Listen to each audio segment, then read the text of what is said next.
Good afternoon, ladies and gentlemen. Welcome to Planning Committee South.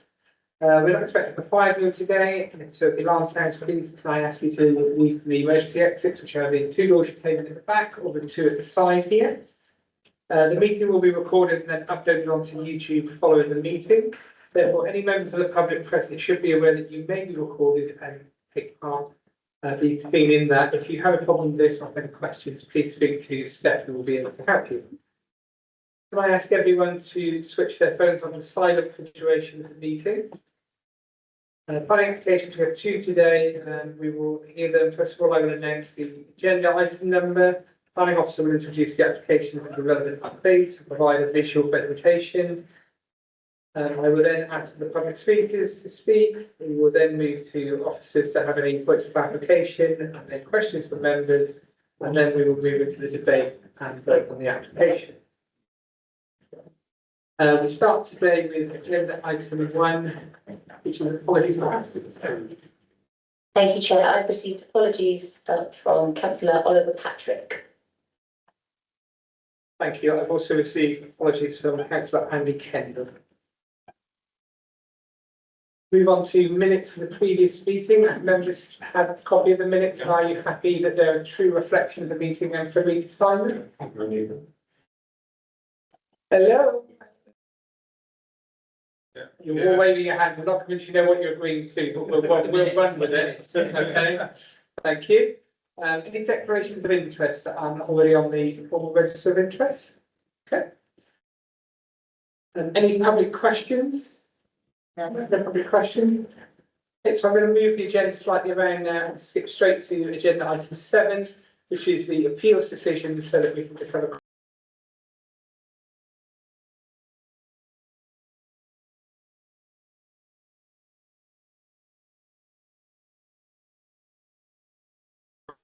to summarise what the decisions have been. So if members are all happy, we can continue to roll that out as an ongoing feature of the committee papers. So the first one was a solar farm development in Wayford. So this went to public inquiry and it was dismissed due to the landscape harm, with particular interest on the impact on the Dorset National Landscape. So that's particularly high landscape bar there. The heritage harm was also acknowledged as not outweighing the public benefits in that case. So quite an unusual case for a solar farm there. So one to note. The other appeal decisions are smaller scale. So we've had a Class Q for 3 dwellings in Ower Hill in Langport. So this is the test that's set out in Class Q, which sort of states that the tenure rule is not applicable in this case, and the inspector found that the high-rise issues were acceptable. So the third case is Frost Lane. So that was also dismissed on written reps appeal, and the inspector found harms there in terms of character and appearance, high-risk safety, heritage, and also noted that the self-build element of the proposal had no weight because it couldn't be formally secured in plan terms. So the inspector did note that a revised policy compliant proposal could come forward, but not that one. So that was also subject to a cost claim, which was refused because ultimately the inspector confirmed that the local planning authority had acted reasonably, which is the test. So the next one is Southview holiday lets. That was dismissed also via written reps, a delegated refusal on the basis that it was an isolated location and would rely on unsustainable travel patterns. Does anyone have any questions about any of these appeal decisions?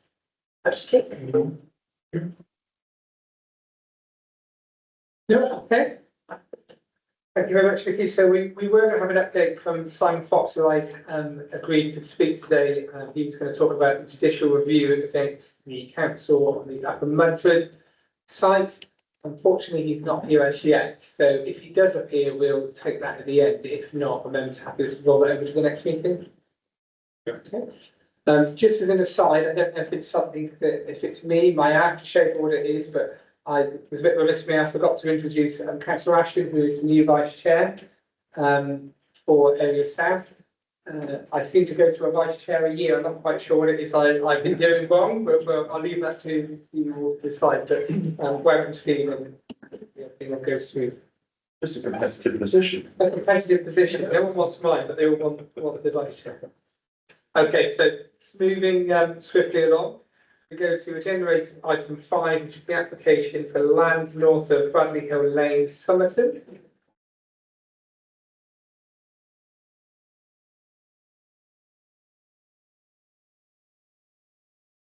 I will hand you over to the planning officer for the presentation. Thank you, Chair.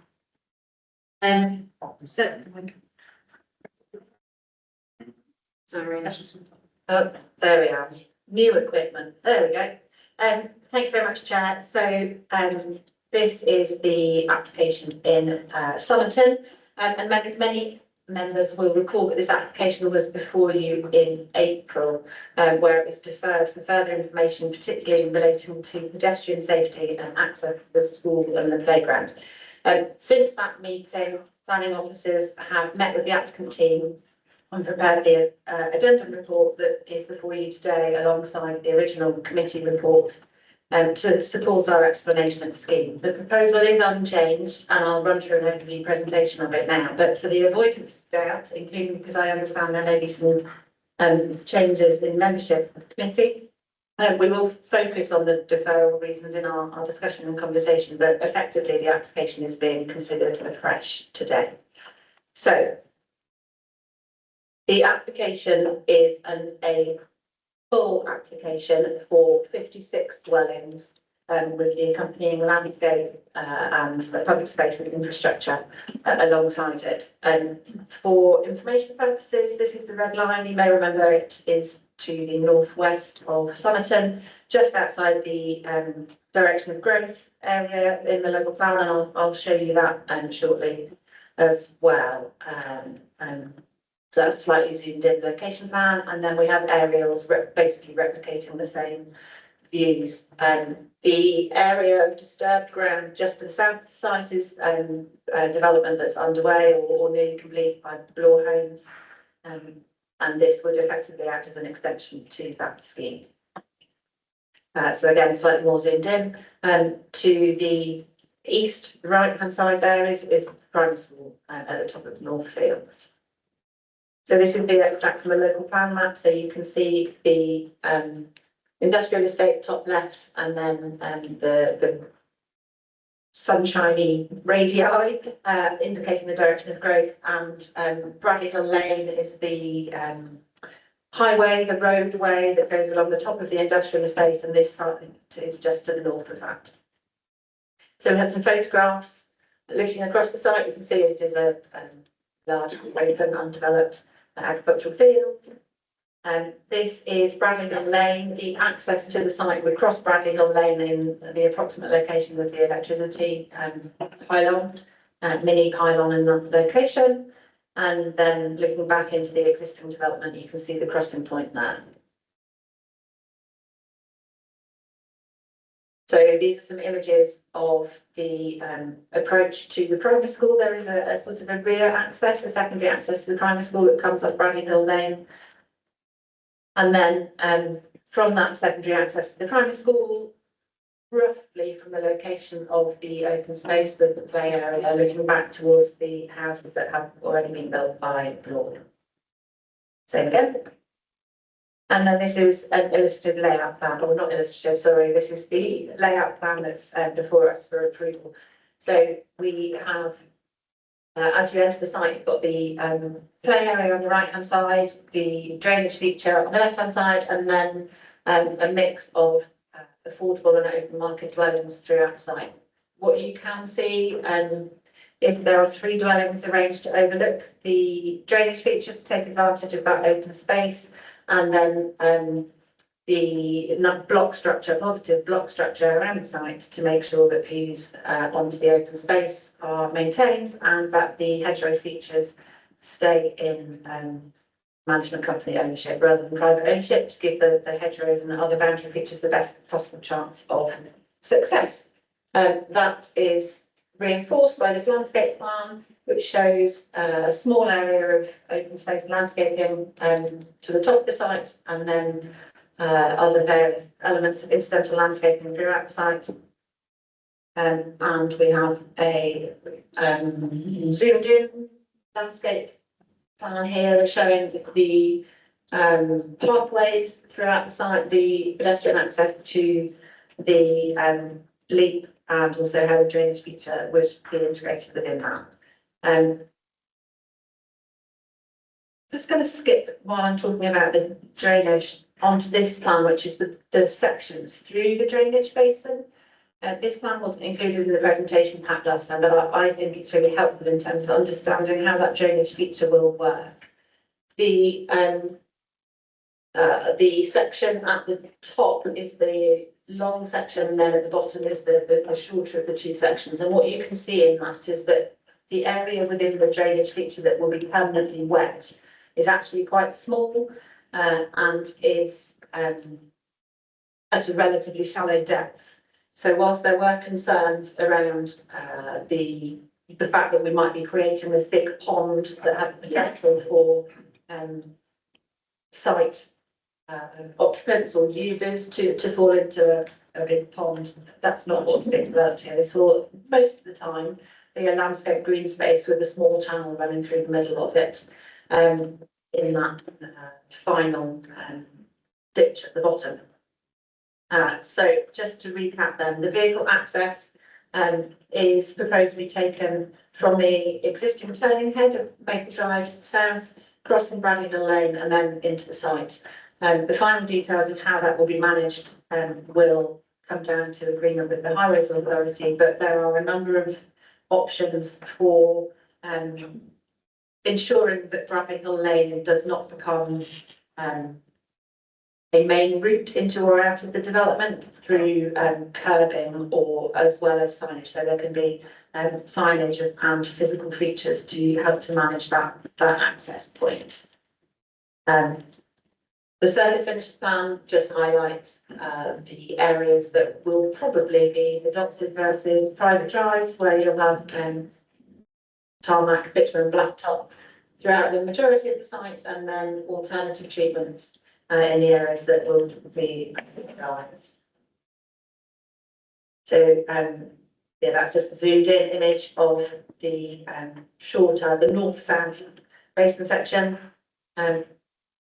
And this is an overview context plan, so you can see how the development fits in with the existing and recent development to the south, and how the position of the play area can act as a connector between those two classes of development. It also indicates the shortest walking route for residents of the site to get from primary school would also be past the play area, past the drainage feature, and then up to the primary school via whichever access is open. Got a couple of images showing the mix of house types that are proposed. Essentially, they are fairly uncontroversial. Don't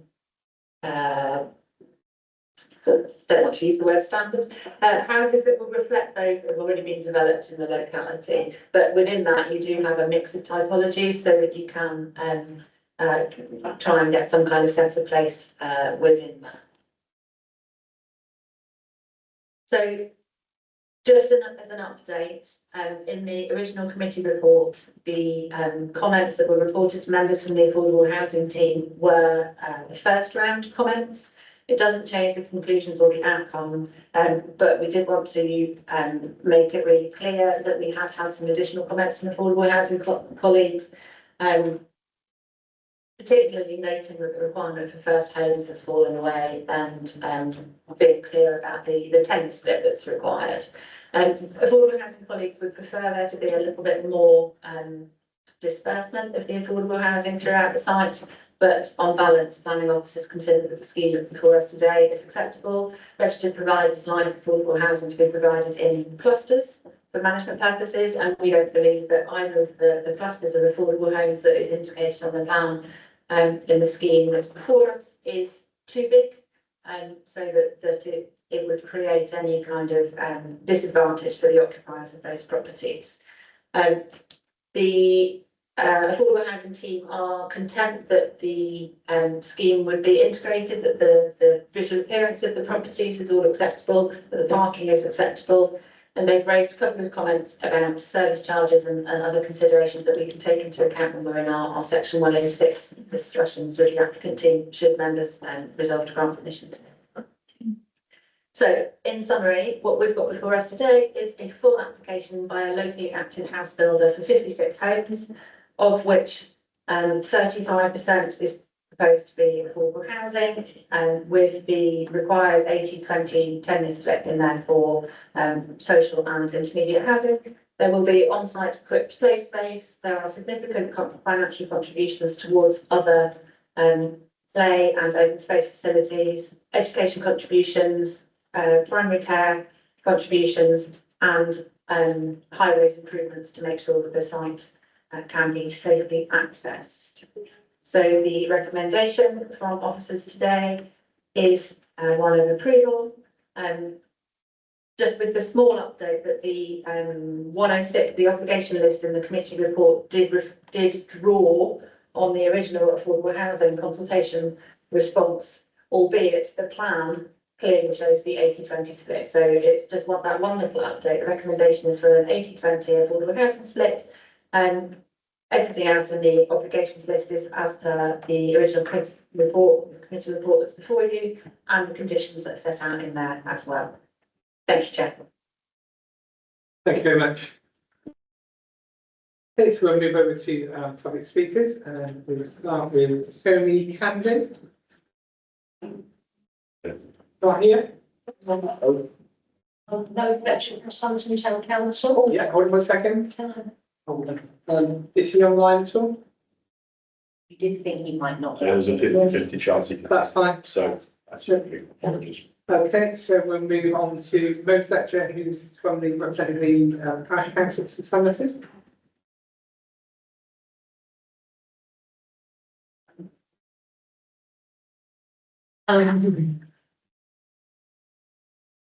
I'm Mo Fletcher. You can just, once you're ready, have a seat, take time, it's not a problem. Okay, thank you. Just let me know when you're ready and then I can. Trust me, they've not updated these chairs for some years, but you have to be a little bit careful. Right, okay, Just drop the microphone down to that's it. Thank you, Mr. Fletcher, you have 3 minutes. right. Thank you for listening to me. I did meet with Peter Morgan, one of your planners, to talk about the access, because one of our main concerns is the problem of people actually coming out of the estate and coming down Bradley Hill Lane and joining the traffic in Northfield, because that is a major congestion place when it's opening and closing of school times. And Peter Morgan kindly came out to meet with me. Unfortunately, it was in the school holiday, so he never actually saw the actual congestion that would actually happen there. Anyway, Bloor also kindly met with us on several occasions and come up with their idea of putting special sort of traffic controls on the exit onto Bradley Hill Lane, which they say would stop people coming into Bradley Hill Lane and then turning left to go down and then ending up with the Northfield traffic.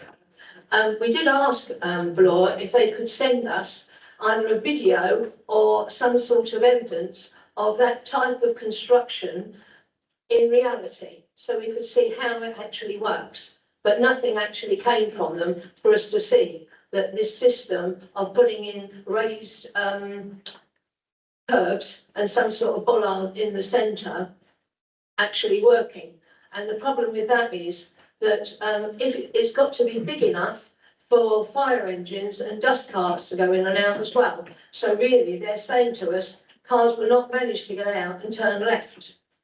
But also you'd have cars coming out from the original Bloor Homes, who could then turn right down the road. So we've got two possible ways that people could come down. So we're very concerned about that.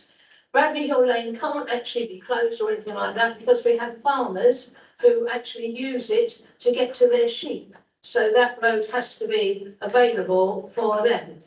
And water actually does gather on Bradley Hill Lane. And we also already have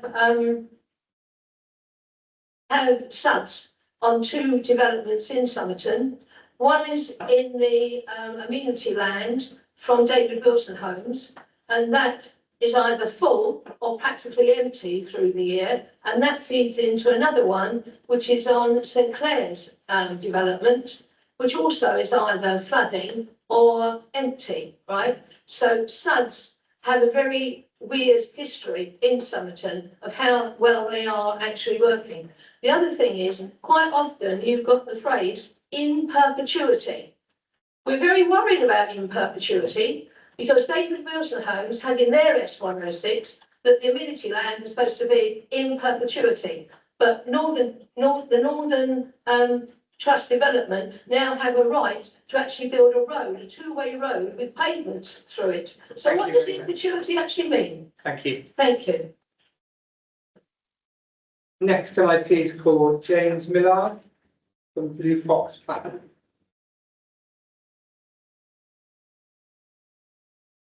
Take care of the cops. Feel free to swap the seat, it's a bit dodgy for another one there. I'll take the comment. Thank you. Okay. Thank you, Chair, and good afternoon, members. My name is James Bernard, and I'm a planning director at Blue Fox Planning, acting on behalf of Blue Homes, Law Homes.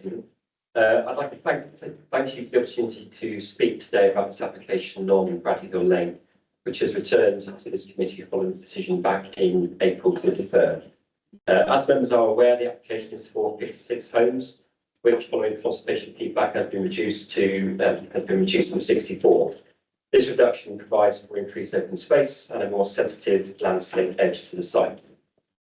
Our proposals will deliver a sensitively designed, accessible and connected development of mix of house types and sizes, including 20 affordable homes, which is policy compliant, resulting in a positive and enjoyable place to live. We have worked positively with council officers, resulting in changes to the scheme, including the additional boundary planting to the north, more street trees to create a greater sense of place, and greater dispersal of affordable housing throughout the development. Access from the site from the Somerton Mead development, which has an extension to Maple Drive, crossing Bradley Hill Lane. This new crossing has been designed in a way to limit potential antisocial driving or access onto Bradley Hill Lane, whilst delivering safe access to and from the site. The access maintains the current usage of Bradley Hill Lane, whilst ensuring it's not used as an alternative access to the site. Importantly, the proposed access does not prevent or impact on the delivery of any other future vehicle link connecting Northfields via Bradley Hill Lane.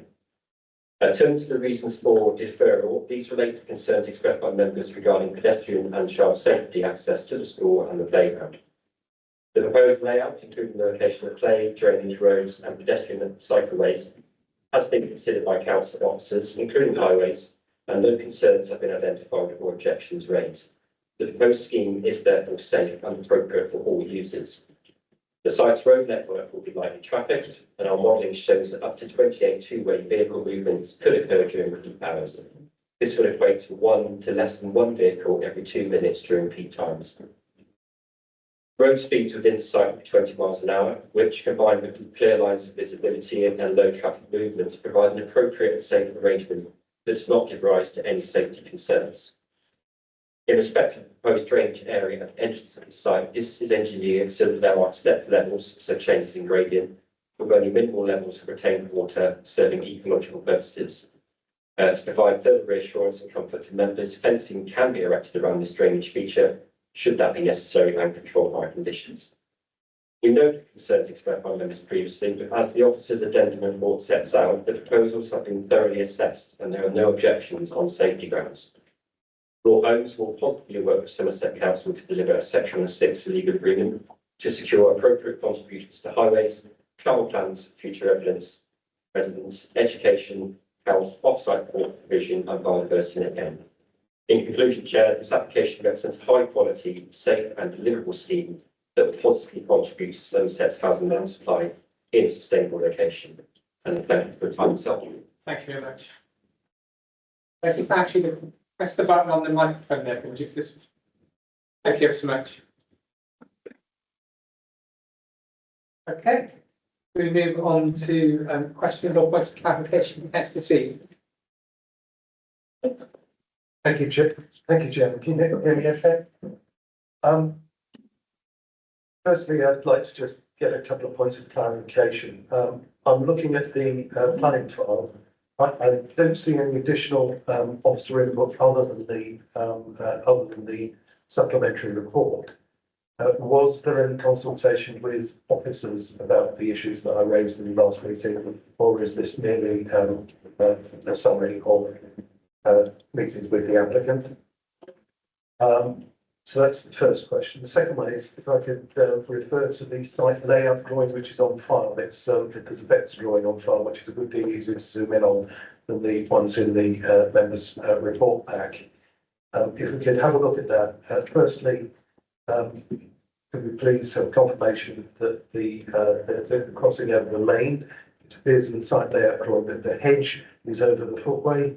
Clearly, we want a drawing that shows the footway that delivers the 2 metre wide footways in and out. The supplementary report refers to a traffic table. There is no table shown on the drawing. Indeed, there are 3 car parking spaces immediately adjacent to the crossing point. That seems to be implied in the drawing, but we still don't have clarity as to what that road feature is. And the fundamental issue which I raised in the last meeting, which was that there were at least 2 crossings of the road required by unsupervised children in order to get from the houses to the play area or the school. That simply does not seem to have been addressed, and clearly no crossings is possible within the site boundary. Is there a route whereby we can require that the detailed layout is to the satisfaction of to our satisfaction, the safety satisfaction, by means of some condition? Usually, I'm aware that there's conditions around section 38, the highway improvements, and what have you. Here we're talking a mixture of urban paths, crossings, parking, and actually, in one particular case, the road that runs down the southern boundary of the school only has a footway on one side, and it might be on the wrong side, so it could be where the road is. Is there a mechanism that allows our highways department to make sure this is safe, or do we have to go through the piece by piece? Thank you, Peter. Ross, do you want to take that? Yes, thank you. So my understanding, and you will note that I am not Pete Morgan, so I have picked this one up. So I apologise if I don't have the detailed understanding and the history of this scheme that he may have done. But my understanding is that there will be an element of raised feature built into the crossing across the access road between the 2 footpaths. What we do have is the layout that we've got is the layout that we're being asked to look at. If there are areas where there is hedgerow on the footpath, then those I would expect our cartographical errors, and we can get those picked up in the detail before we issue a decision, because there will be a delay to issuing the decision while we deal with Section 106 negotiations and discussions. So minor cartographical details we can get changed and sorted out, but the layout that's before us is the layout that you're being asked to make a decision on today. And we have looked at it in conjunction with highways and landscaping and other colleagues, and consider that on balance the layout that we've got is acceptable. There is an opportunity. This is a scheme. It's only a scheme of 56 dwellings. There aren't going through that many vehicular movements through the site. The crossings that pedestrians are being asked to make are not considered to be unsafe or unreasonable. We have good footway provision throughout the site, and it is the route that will be familiar to the children, hopefully they can walk to school, whether that's accompanied or unaccompanied. So we do consider that that is acceptable, and we don't consider it necessary to get the footways both north and south of the access road. Once it comes around the entrance, if they're on one side of the road is sufficient, because if we had it on both sides, then we would probably be losing landscaping on that boundary. So I don't think we can we can't seek changes to the scheme from what's presented, but we can correct cartographical errors over the next few months. Thank you. I'll come back to you, Peter, just once in the microphone. Chair, with respect, I'd like to just clarify the answer, because it sounds to me that you looked in detail at this, you've considered it safe, and yet you don't have the detail as to where the raised table is, and it's not presented on the drawings. So which am I to believe? Have you looked at it in detail and you've assessed the risk of the raised table, or not? Because it just seems to me that the determination is to get this through somehow, not to actually answer my question, which is I cannot see that it is safe. So I've just pulled up the landscape drawing, and I agree that it is not completely clear that it has slopey sides on the landscape drawing, but it's really clear that it will be demarked and that it's got wings. It's chamfered where it blends in. I am trying to pull up the plan now and find the details so that I can specifically answer the question, because I am having to consult across a number of plans. Okay, thank you for that. I'm sure we'll come back to it. Escalate. Thank you, Chair. I can probably answer Councillor Steep's question. So on Bradley Hill Lane at the moment, there is absolutely no east-west traffic at all. So all the traffic will be north-south. So in crossing over that, there isn't any traffic to negotiate. That is there literally to stop cars turning down. And that brings me to a concern that I've had that is material for Somerton, but it's not necessarily material to this application, yet is intrinsically linked. And I think this is my opportunity to speak about it. So, Tim, can I just check, is this a question? It is a- Yeah. well, If it's not, can we leave it to the? okay, okay. Yes, Mrs. Kenton. Thank you, Chair. So I'd like to, could you pull up the plan of the whole site? So the question I want to ask is about the play area. So I've always been told that play areas should be near housing so that people can be watching the children playing safely. And this one seems to be tucked in a corner where they would have to go walking down the road and it would have no houses anywhere near them. So also on the report, the placemaking and landscape officer actually does say, would it be possible to relocate the play area? And I imagine that's why. So there you go. So the play area is nowhere near the houses. There's nobody that's going to be watching those children at all.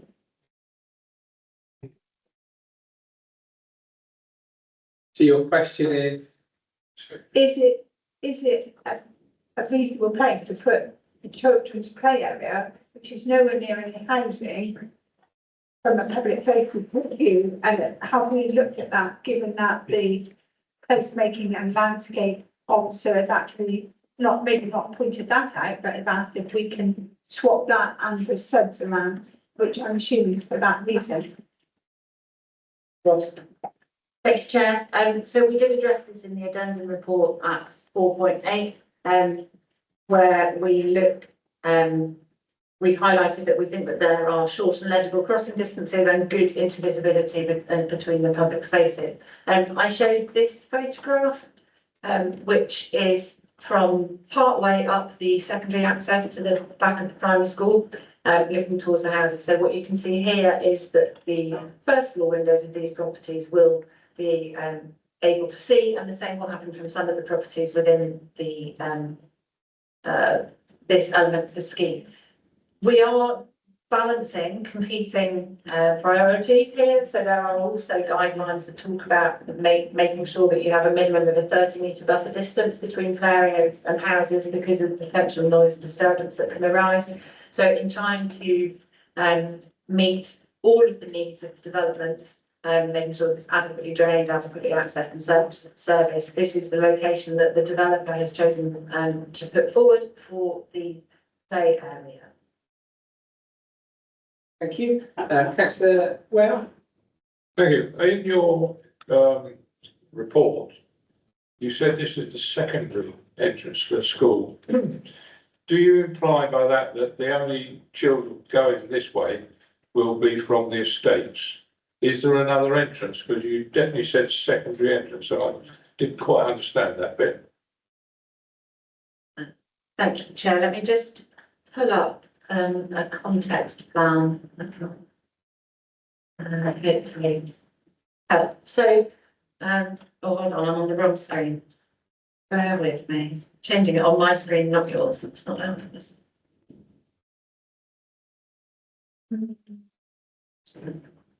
So hopefully you can see, it's a bit paler on the rest of that, but hopefully you can see the orange building, which is the primary school.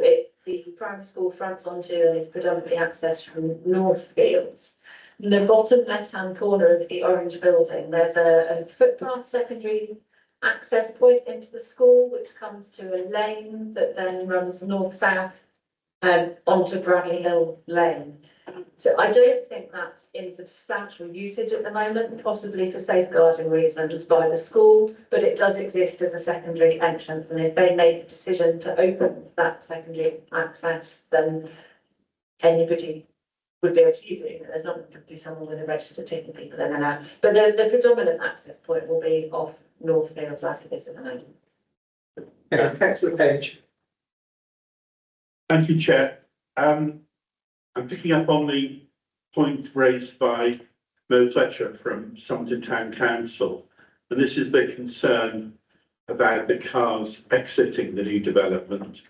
And I share her concerns. So the question really is, it's disappointing that Law Homes didn't supply a video showing examples of deterrents to people turning left or right.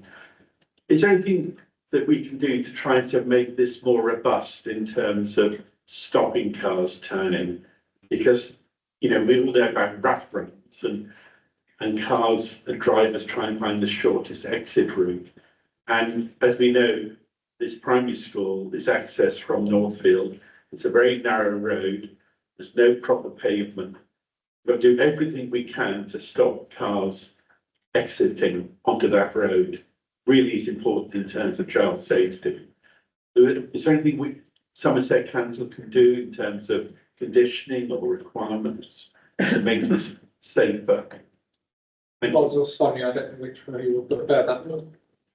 So I just had a piece of paper wafted under my nose. It said 278. So in order to do works in the highway, in order to create the access link across Bradley Hill Lane, the developer will need to enter into a section 278 agreement with the Highways Authority. So the Highways Authority will be able to control what goes into that agreement. So to allow the works to proceed elsewhere in the highway, you can say, well, if you want to go from Maplehall Drive across Bradnell Road, you need to make it safe. You need to put in physical features that will stop the right, left-hand manoeuvres at that junction. So the 278 is the way to do that. Councillor Page? Is it possible to add these concerns to a report to Highways that they really are aware of the concern from Somerton Town Council and Somerset Councillor for Somerton to try to make sure this is as safe as possible? It really is important. Thank you. Sonia? I just say that Sonia was Sonia, not Adam. It's just I want to emphasise that one is about rename towards us. To be fair, Chair, I'm going to answer to most things as long as I said nice. Definitely not Adam. Yeah, I'm not Adam. I am his colleague. Unfortunately, Adam is because I'm on love today, so not able to appear. I think Councillor Page, by just due diligence of this meeting, me being here, I know that Adam has considered those concerns separately too in advance of this meeting. You've made highways aware that we need to make sure that that junction is suitably designed to not allow easy left or turn manoeuvring. We would probably, and I was asked to step in yesterday, so that's why the word probably came in, so apologies for that. We would probably like to try and ensure that emergency vehicles could still turn left or right, because if that's the shortest route down Bradley Hill Lane, we all know that every minute counts in those circumstances, so those things would need to be considered. But yes, as part of 278 technical approval and legal agreement signs, that the Highway Authority could ensure that that design is appropriate. Thank you. Okay, any further questions or points of clarification? Councillor Seed? I did originally ask if there was anything we could do in terms of conditions to ensure that the layout of parts and roads was safe, other than debating it. Is there a standard agreement or similar that we would call up? So, if roads are being put forward for adoption, and they will be subject to road safety audit, and I feel like I'm in a little quiz, she's nodding at me. So all of the roads that, if any of the roads want to be put forward for adoption, they'll need to go through road safety audit, and that's an iterative process. So it will need to be safe enough to be able to be considered for adoption by the Highways Authority. And we do have a section 38 plan on file. Let me just open that one, which I think I've already opened. Is that? So there's I think it's a section 38 plan which does show the main access into the site being proposed for adoption, and which would mean that whether or not there was a need for a raised table would be able to be reconsidered as part of that. The curb heights and the surfacing materials and the width of the footways are all subject to that highway approval process, as well as the planning approval process. We try really hard, it's one of the reasons why we work so closely with our highways colleagues, to not put things forward for planning approval that would not get section 38 approval, because it's a waste of everybody's time. You have to do things twice. But so there is that safety net built into the section 38 adoption process. Thank you. Okay, I'm going to move us into the debate, and I will start. Councillor Curley. Thank you, Chair. If I just go back over the point I was trying to raise earlier, I think that there is an issue connected to this application. So it's material for Somerton, not necessarily for this application. So I don't know whether we could get, I've got a couple of images. I wonder if we could put the first one up.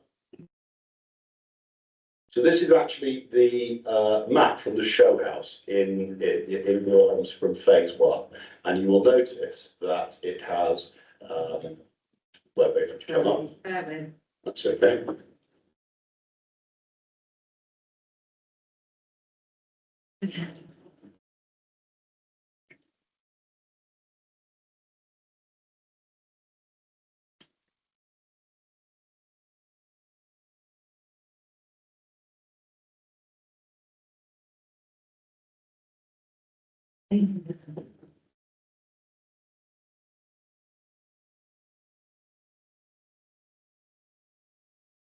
There we are. So that is not a terribly good image, I'm afraid, but I do have a zoom in a minute on it. So if you notice, that is the existing law house phase 1, and just where the mouse is there, that is where the connection will go across to the top of the map, across Bradley Hill Lane to the second part of the development. Now, if we go over to the right-hand side, you see there's another little cul-de-sac just there where the mouse wheel is. And we can now move over to the second image, and this is a zoom in of it. And it says potential vehicle link to be provided by Somerset Council. This appears to have been dropped from our corporate memory, I think, by unitarisation. And I am concerned that although this isn't material to whether this application falls or stands, this is absolutely material to the strategic connections in Somerton. Both the access to the school and the trading estate at the moment, in my opinion, are unsafe. And this is our last opportunity to make a through connection and make both safe journeys, safe connection for both the trading estate and the school. So what I would like to do, I realise that we're not in a position that we can condition the developer to do it, nor that we can condition ourselves. So I would like it minuted, please, that I request that the Bradley Hill Lane connection is put in the local plan, and can I please have that reported back to this committee? Chair. Are you happy to take that back to the highway scheme? Yes, certainly, Chair, I don't know what, if anything, is still in the pipework. The highways umbrella is a very large umbrella and there are very many things within it. It may be still on somebody's radar, but I honestly don't know. But I will make sure that it is back on somebody's radar if it has fallen off, and moved up somebody's radar if it's still there. Just also come in about some of the other issues. I think drainage and the park were mentioned. I just want to cover up, have a good look at these. There are some legacy drainage issues around the school and the field there. Having looked at this, and we often say this, the only way you fix some of these legacy issues is through development and the infrastructure that goes with it. And I would like to think this pond will actually solve some of the problems that we've got up there. Certainly, if it does, as advertised, that is what it should do. So I'm quite happy with that arrangement. And again, with the park, I hear the nuanced debate about where it is. I have to say, there is no east-west traffic along that road, so I don't think there's a hazard in crossing it. On one side, you're next to a primary school, and it is actually overlooked from the houses or the first part of the development. So I cannot see any material reasons to turn this down, and I will be supporting it, Chair, on the caveat that we look at this connection as a separate piece of work. Thank you. Thank you. Who would like to go next? Councillor C. Well, I'll just say, I was fairly unhappy with the way the challenge from this committee at the last hearing was dealt with. I felt, we should really be seeing detail of the crossing as the play area. We should be seeing, there was neither a change in the application nor the evidence supporting the assessment, the explanation as to how it's supported the assessment. So I was a bit disappointed with that. However, I am reasonably happy that it sounds like the highway side of it, the vehicle conflict side of it, we dealt with within the traffic safety assessments. And that would cover, I'm presuming, the road itself, any signage, and I'm presuming any lighting issues. Because one of the things we haven't discussed here is this appears to be a dark little corner. This unsupervised play area appears to be in the dark little corner of the estate. Can't see any light standards in the drawing. So winter, it looks to be a bit of a hazard, particularly if it's used to going out of the school. Nevertheless, I think from the safety perspective, it's in front of me now, but I can see that there's a process, so can't see an objection given that it is in play. Thank you. Well, did you manage to find the slide, the sections that Peter was talking about? No, I'm still trying to see if I can find it to satisfy you. I'm sorry, it's just taking me a little while. I'll keep looking. Are there any other comments or anyone else wishes to make any further debate on this one? If not, I will go back to Councillor Kirby. Well, I propose, Chair. Is it to the seconder? Okay, Councillor Messenger. Have a show of hands for all those in favour. Okay, that is unanimous. Thank you very much. Well, could you, if you really do find that, could you just pop it across the page just so that it's done? Thank you. Yeah. Okay, thank you very much. Well, I'm going to move on to agenda item 6, which is a planning application 254/02726 outline land off Broadway Hill, Broadfleet, Ilminster. Just give everyone a second just to spot the cross. Right, That's okay.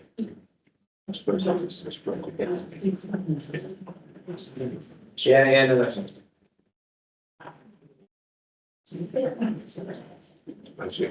And I'll hand you over to Roz as soon as she's ready. Then give her a few minutes to go from one thing. Yeah, if anyone does wish to read from that first application, if you really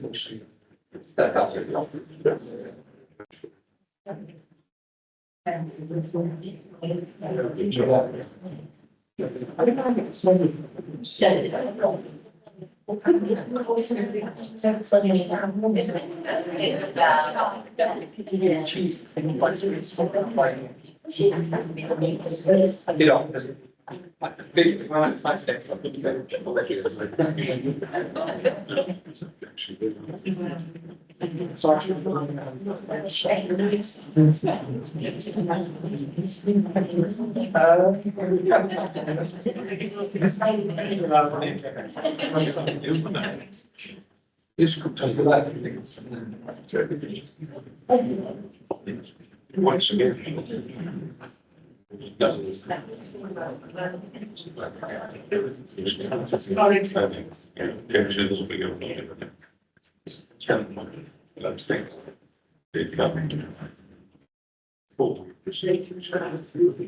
Thank you, Chair.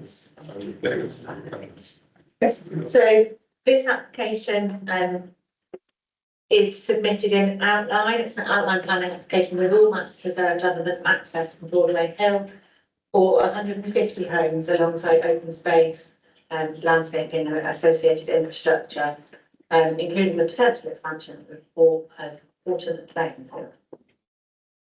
So similar structure to the last presentation, I have a plan here that shows the location of the site in its context. At the bottom of the red line area, you can see the A303, and then to the north and east, you can see the existing settlement area of Horton and Broadway. So this is a plan zoomed in a little bit, and then same with the area photograph, so you can see the length of the site at the moment. The western boundary of the site is an existing watercourse, which is why it's so wibbly, and there are a number of trees along that edge. Just wanted to update you on a couple of corrections in the committee report. The total of the Section 106 contributions was incorrect. It should be listed as 346,000, but that's a summary figure. And the last bullet should say health facilities and off-site play provisions. There's no education contribution required on this one. Bullet paragraph 3.1, bullet 2, we said that affordable housing should be distinguishable from open market housing, which obviously should have been indistinguishable. We want to make sure these things don't stand out. The septic tanks will be diverted and connected into the foul drainage system, so they're not being fully decommissioned. Just to confirm, the plan timetable has been published in accordance with the requirements for the new system, the new scheme. Members will have seen, hopefully, the HELAR was published following the call for sites last week, and I understand that there's further documentation in relation to the emerging local plan likely to come out this week or next if it hasn't already. Finally, we had an incorrect plan revision number in condition 5 and 13. So when the recommendation is therefore updated to include these correct plan revision. So that's just a couple of updates I wanted to give you before we then go on and look at the scheme itself. So as I said, this application is submitted in outline, so we don't have details for approval of the layout before us today, but given the scale of the scheme and given the local sensitivity, the applicant team has submitted a couple of what we call parameter plans. So this sets out the headlines, the framework within which reserve matter submissions will fit. So this is the layout and development parcel parameter plan. And on this, you can see a number of detailed annotations, including the purple star is the foul water pumping station. There's a forest star for an electricity substation. Pedestrian connections are shown, and most importantly, the developable area is shown on this plan in the buff colour. Self-explanatory, I guess, when you actually look at the plan itself. So hopefully you can see those buff areas, and at the centre of this site there is a landscaped and equipped area for play, and then on the the left-hand side, the western end of the site is the major part of the drainage infrastructure.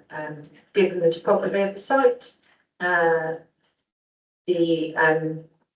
let me just find a topography plan while I'm talking about that. I've got one in this one. Given the topography of the sites, the dwellings within the site will drain to that western existing watercourse. This topographical plan shows that the site is sort of a hump. It's got a flat bit at the top of the middle, and then the landscaped area to the east of the site falls away relatively steeply, and it's a more gradual slope to the other side to the west. So just coming back to those parameter plans, the other one that has been submitted for approval is a building heights parameters plan. And this shows substantially dwellings in the paler blue area would be up to 2 stories in height. And then in the middle of the scheme would be some potential 2.5 stories, which would be like a townhouse or a house with a room in the roof. So 2.5 story dwellings in that part of the site. We have got an illustrative layout submitted, so this shows one way in which the site could be developed using the parameter plans and the landscape framework that has been submitted. So you can see at the south of the site, you've got a substantial landscape buffer to the A303, and you also have the connections into and through the existing playing field area. We also have an outline drainage strategy submitted, again showing that there is an off-site foul connection to the southeast of the site that could be achieved, and then also showing where the overland exceedance flows would go. The black outlines of white arrows, so hopefully you can see the overland exceedance flows. So if the drainage system doesn't work, that's where the water would flow. The turquoise features are where you might have permeable drainage, and you've got the subs features, one of them in the middle of the site and then to the west of the site. So then we've got some photographs of the site. So in the top middle, you can see that existing water feature. And then the top right-hand corner image is a view back up to the existing farmhouse. And you can see there the slope of the land across the site. And then finally, on my images, we've got a snip from Google Street View, again showing the topography of the site, the slope from left to right in this part of the site.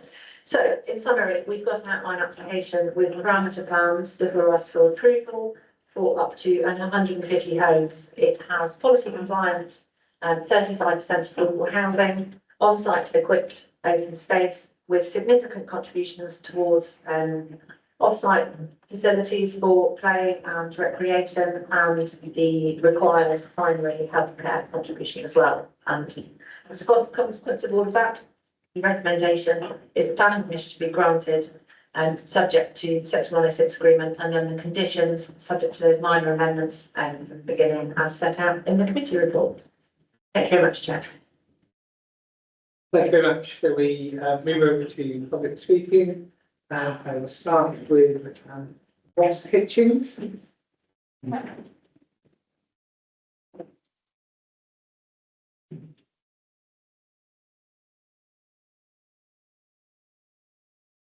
Thank you, Chair. My name is Ross Stacey. My family and I have lived in Horton for 20 years. Thank you for permitting me to speak on behalf of Horton Parish Council. There are significant harms not adequately referred to in the officer report. These weigh heavily in favour of refusing planning permission, despite the housing supply position, given they greatly outweigh the benefit of housing delivery. These harms include no capacity in the nearest primary school at Broadway and no education contribution proposed. The original comment from Somerset Education was that to make the development acceptable, over £2.5 million in education contributions was necessary. A later comment removes these contributions, simply apologising for the 180-degree U-turn. The committee report does not reference the initial comment or the U-turn. This is not a sustainable location, and the officer report conflates Horton and Broadway. Critically, key facilities such as the primary school and GP are in the neighbouring village of Broadway, are beyond easy walking distance with significant lengths of road without pavements. The applicant itself conflates Horton and Broadway into one settlement to demonstrate it delivers the range of services and facilities required to support the development. The bus service is extremely poor and would not support sustainable trips to and from work or the shops by public transport. There is a lack of information on bus services. Cycle routes are poor and unsafe. Reference to a village shop is made, but this is a very small convenience store with limited opening hours and is run by an elderly lady in the ground floor of a private house. The TA accepts pedestrians and cars share the carriageway in parts of the village, but says this is okay if there have been no recorded collisions. This risk significantly increases with more cars and more people.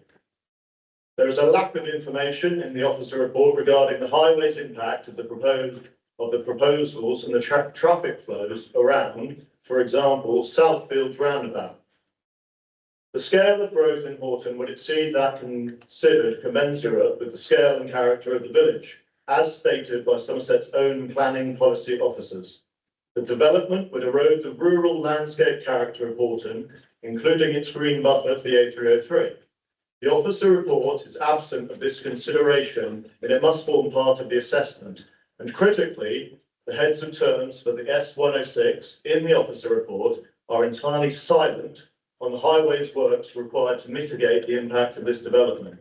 They refer to the travel plan, but do not secure the new footway links to the village, the new speed limit, cycle infrastructure, and the improvement of safe pedestrian crossings. The officer report lacks a proper assessment of the significant number of harms which outweigh the benefits of this proposal. Thank you very much. Thank you. Can I just clarify before you leave? Have you been authorised to speak on behalf of Horton Parish Council, Five Parish Council? I have. That's okay. So she will register as a member for public. So I just wanted to clarify that amendment. Thank you. Thank you. Next, could I please call Mark Wilkins, who is the representative from Broadway Parish Council? Thank you.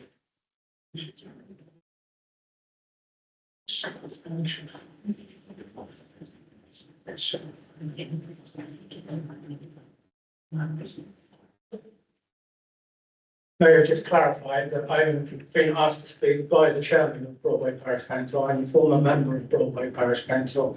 Unfortunately, he was on holiday and Broadway Parish Council asked me to speak on his behalf. Thank you. Is that okay? Yeah. Thank you.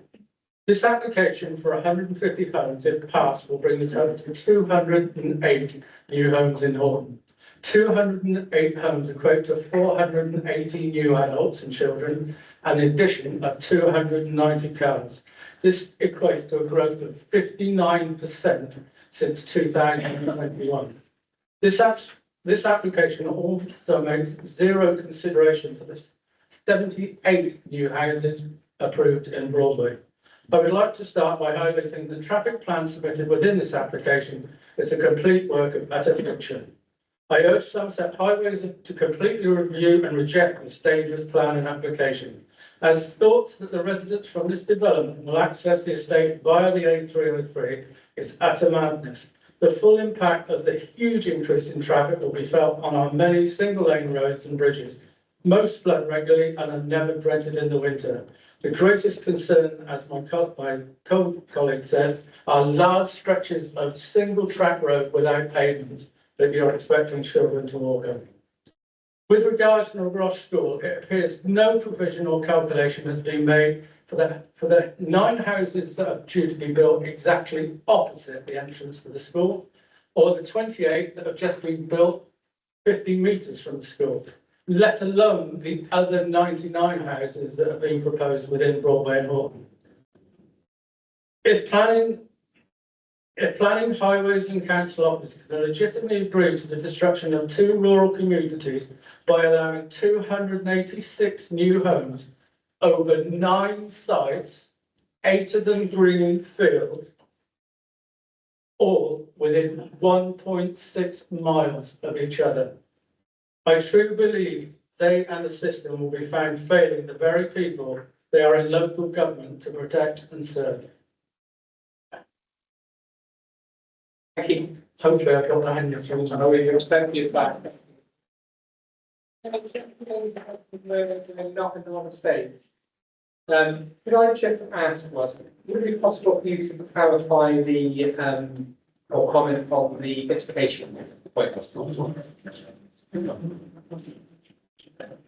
Thank you, Chair. Yeah, I was just having a look at the highest point, but the education comments, they withdrew their request. I think the information that we've got is that there is not an education contribution required as a consequence of this development. I am not an education provision specialist or education planning specialist. I'm reliant on the advice that is provided to me by education specialists in order that we only request contributions that fall within the requirements of the SIL regulation. So that contribution has to be necessary, fairly reasonably related to the development and so on. I'm sure you're all familiar with those tests. In the absence of a request from my education colleagues for a contribution to improve and expand on education provision within the locality, it's not something that we can ask you to impose on the developer.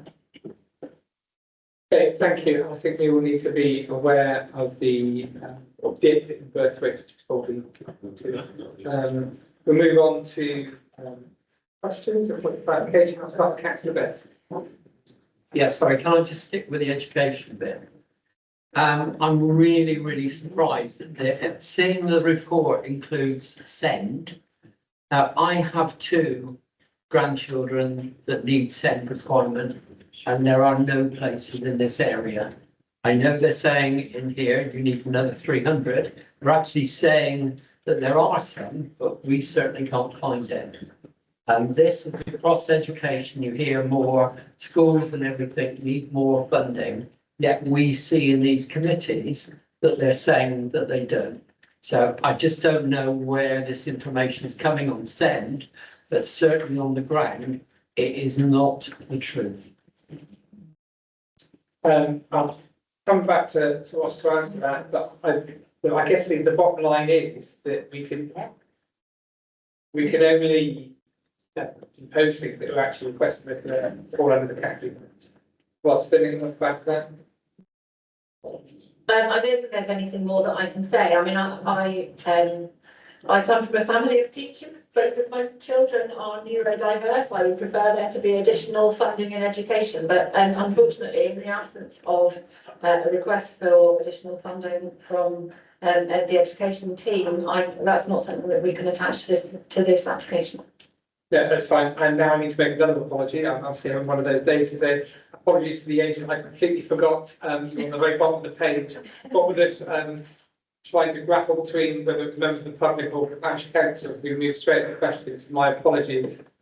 So Jonathan Chick is from Nexus Planning. Thank you. Great, thank you. Good afternoon, members. Thank you for the opportunity to address you today. Planning application has been shaped through positive and proactive liaison with officers before and after submission to ensure that a high quality landscape-led development is presented to you. Your planning officers are given the clear and robust recommendation to approve this application. The council is currently experiencing substantial housing land supply shortfall, and there is a critical need for new homes. The development would deliver both market and affordable homes to help address this acute need, a benefit attributed significant weight by your officers. Officers have also been clear that the site is in a sustainable location for new development, and that this scale of growth is proportionate to the existing village. The application is supported by a full set of technical assessments. In particular, the highway impact has been robustly assessed, including the cumulative effects of other proposed and approved development in Horton and Broadway. Moreover, due to the nearby presence of the A303, National Highways assessed the application in detail, as had the local highway authority. Accordingly, the highway impact of the proposed development has been subject to 2 layers of scrutiny and has been concluded to be acceptable. The impact on the capacity of social infrastructure has also been assessed in detail, including cumulative effects. Following detailed scrutiny by the local education authority during the process, it is satisfied that there is sufficient capacity within local schools to accommodate children from the proposal. For healthcare, the Section 106 agreement will provide a financial contribution to increase capacity at existing facilities. A key feature of the scheme is the large swathe of public open space along the southern edge of the site. This will open up land that is currently private and provide a range of community benefits. Gleeson is also proposing to make part of that land available to expand Horton playing field, and will welcome further discussions with the parish council about this if permission is granted. Green infrastructure also permeates throughout development, and the proposal would deliver a substantial 67% biodiversity net gain. It is also important to note that following a robust assessment, statutory consultees have no objections to the proposal. In summary, this is a sustainable proposal that will deliver a wide range of significant benefits in accordance with paragraph 11D of the National Planning Policy Framework, including much needed homes, affordable housing, public open space, green infrastructure, and biodiversity gains. For these reasons, we respectfully ask that you support the recommendation of your officers and approve the planning application. Thank you. Thank you very much for the apology again. I can give back to you, Chairman Michael. Yeah, thank you. Okay, we'll continue with questions and I will go to Councillor Wales. Thank you. Can the officer explain, or does the planning authority understand that Horton is a separate parish?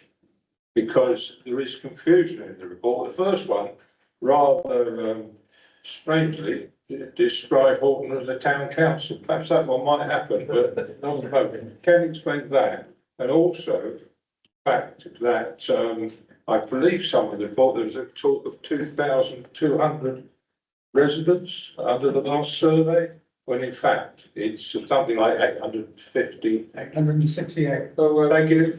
850-ish on both parishes, but there is total confusion, is there not, between the two parishes? You combine them in certain parts of this report and then separated them in other parts of the report. I'll leave the education to someone else probably. Can you answer whether the report is about Horton or Horton Broadway? So,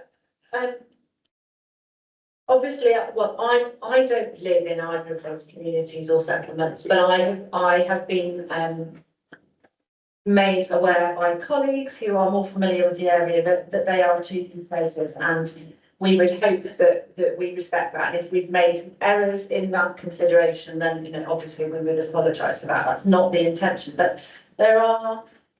Even when there are differences administratively, there are often overlaps in terms of the direction that people look. I live in one village, I look to another village for my convenience store. Children from that village come to primary school in the village that I live in. So that, there is often a very close interrelationship there. So if we have inadvertently referred to the different parishes or agglomerated them together where we shouldn't have done, and obviously apologies for that. If there are errors, then thank you for pointing those out. I don't think they affect the substance of the conclusion in the report, which is that this is, on balance, taking account of the tilted balance, a sensible location for a development of this size and scale to help meet our significant housing needs. So thank you for pointing those things out. Councillor C. Am I right in thinking that there's no need at this stage to be considering the Highways Agency's points on sound insulation? Are we able to impose, for example, acoustic fencing later? Sorry, move my wand out of the way so I can turn the pages. So until we know what the layout is of the site, we don't know whether or not houses will be what measures will be necessary to achieve a satisfactory noise environment. So I just wanted to check that whether or not we have put a condition on. Yes, we have put a condition on, condition 9, says that reserved matters for layout, scale and appearance of dwellings should demonstrate that there's basically satisfactory living conditions internally and externally. So I think we've been caught out by this before, I'm thinking London Quayside, where we didn't actually incorporate sufficient in the outline condition to allow for an acoustic fence, a closed door fence, and to actually stop the A308 noise from getting through to the site. And it goes to the residential amenity rather than living conditions inside buildings. Clearly inside buildings, you can do triple insulation, triple glazing, direct common features. That's no good for the gardens, no good for the public open space, and no good for any residential amenities other than indoors. Hence my question about whether we had a robust cover. So if I can take you to condition 9, I don't have any page numbers, sorry, but it is condition 9, which talks about internal and external living spaces. So ordinarily I would take that to mean private gardens, but I completely accept the point that there are some public spaces where we might want to know what that noise environment is going to be like. Because a public space that you are expected to sit in, you would want to have a very different noise environment from one where you may be just walking your dog. So I am more so. The second half of the condition details that we should have information around bunding, fencing, layout, building envelopes, calculations showing noise source levels and the characteristics of the various barriers for the internal and external spaces. But I would be more than happy to amend that condition to make sure that we have a noise environment map for the whole site so that we can be sure that there are also public spaces that will achieve a pleasant environment for sitting out, particularly the play area in the middle of the site. It would be the key one. Thank you. Councillor Spencer? Thank you. I was looking at public transport actually because it's quite isolated. So is there a regular bus service? By regular, I mean not once a day. Thank you. Well, we're on the second case. People have been Let's give us a second to find a number 30 bus schedule. It's 98. If somebody who has the local, is a local, has the information at their fingertips more quickly than me, I'm more than happy to be informed. So, Are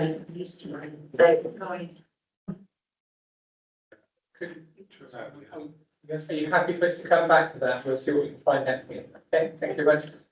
Councillor Power? No, I'm sorry, this is for members. Councillor Power? Thank you, Chairman.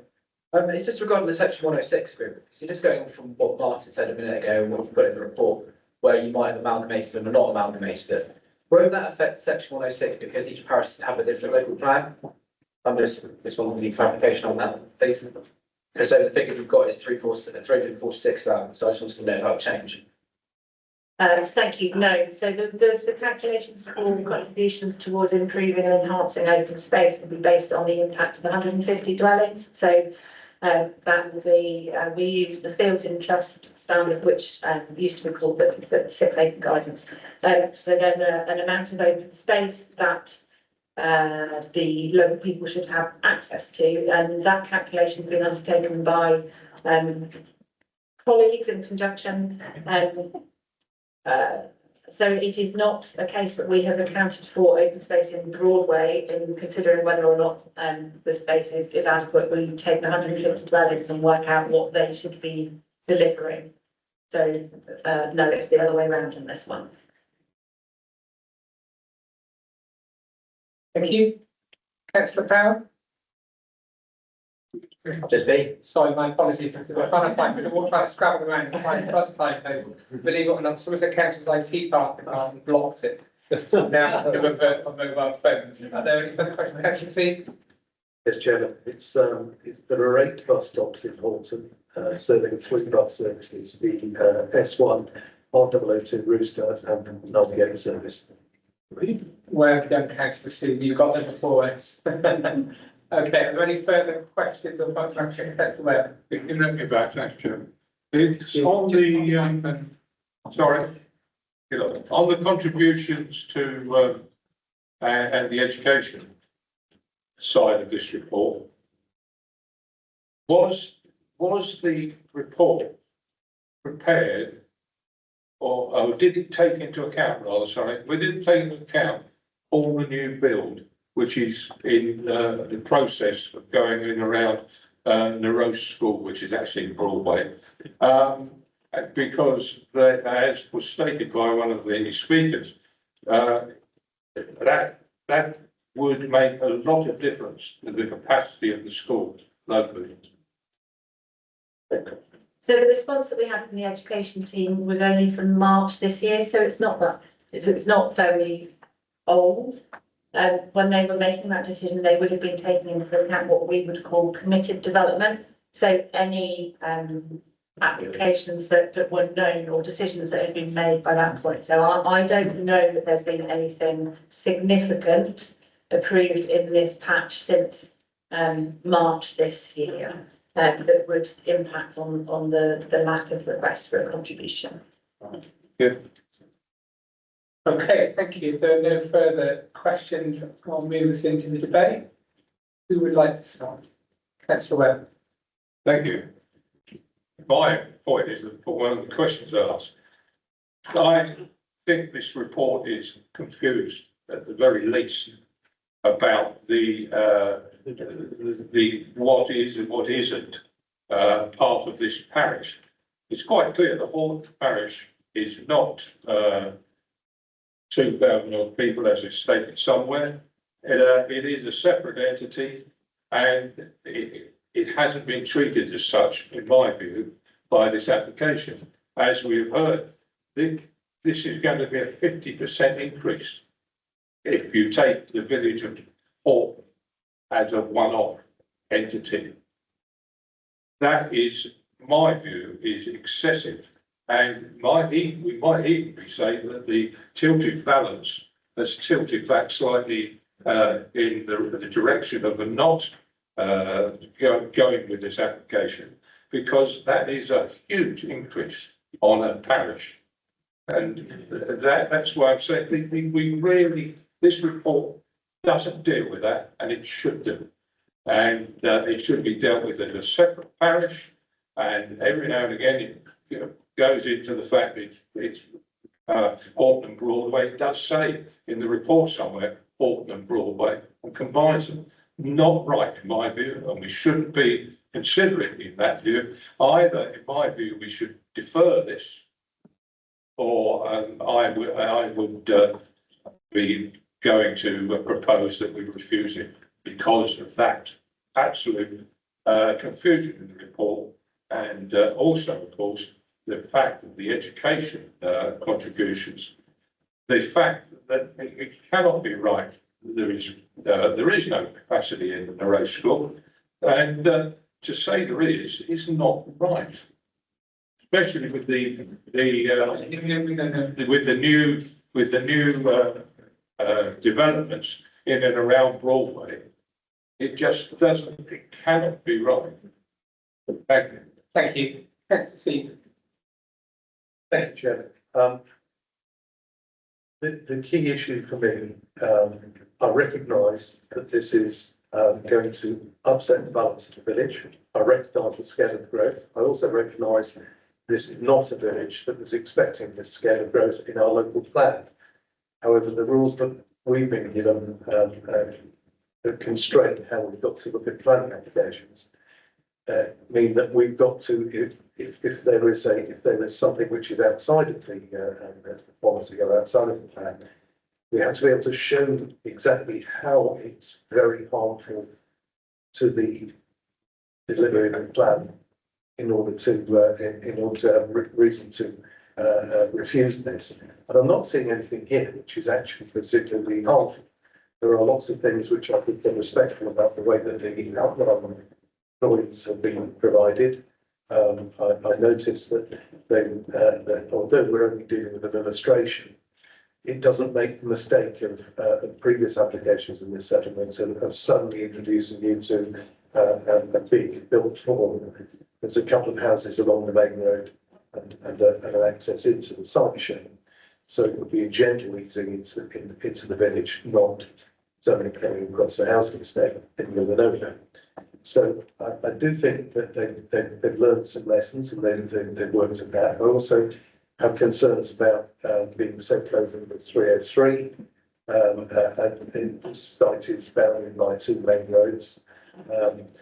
That was why I was concerned that, you know, we might end up, because of the lie of the land, noise generated by the very busy highway, there might be issues of residential amenity in the future from noise, particularly. Had it been 5 years ago, I would have been saying fumes as well, but I think we're now reaching a bit of a tipping point in terms of the emissions. So certainly the noise hasn't changed. It's tire noise, and that's why photoboarding is the key thing from the building triggers. I wouldn't like to be the environment officer who's got to license the dormouse, interfering with the dormouse act, because it's quite clear from the information in the report that there's a risk that once developed, the domestic cats would predate the dormouse, and I can't see that its conservation status is well supported, given that you've got two roads and therefore a closed site. I think it'd be quite difficult to grant the licence. But deliverability is not a matter for us to consider. It's not a relevant consideration in terms of case law. So I'm looking at this. It's not what I would do, but I can't really see a route whereby I can vote to stop it. So, it just seems to me this is reducing the harm to a level we can't reject. That's my issue. Not comfortable with it, but I think I'm going to have to support the application to call. Thank you. Councillor Mrs. Kenton. Thank you, Chair. This was coming up in Tard. Tard would be up in arms, the people that live there. 150 houses not next to me. This is not even really a village.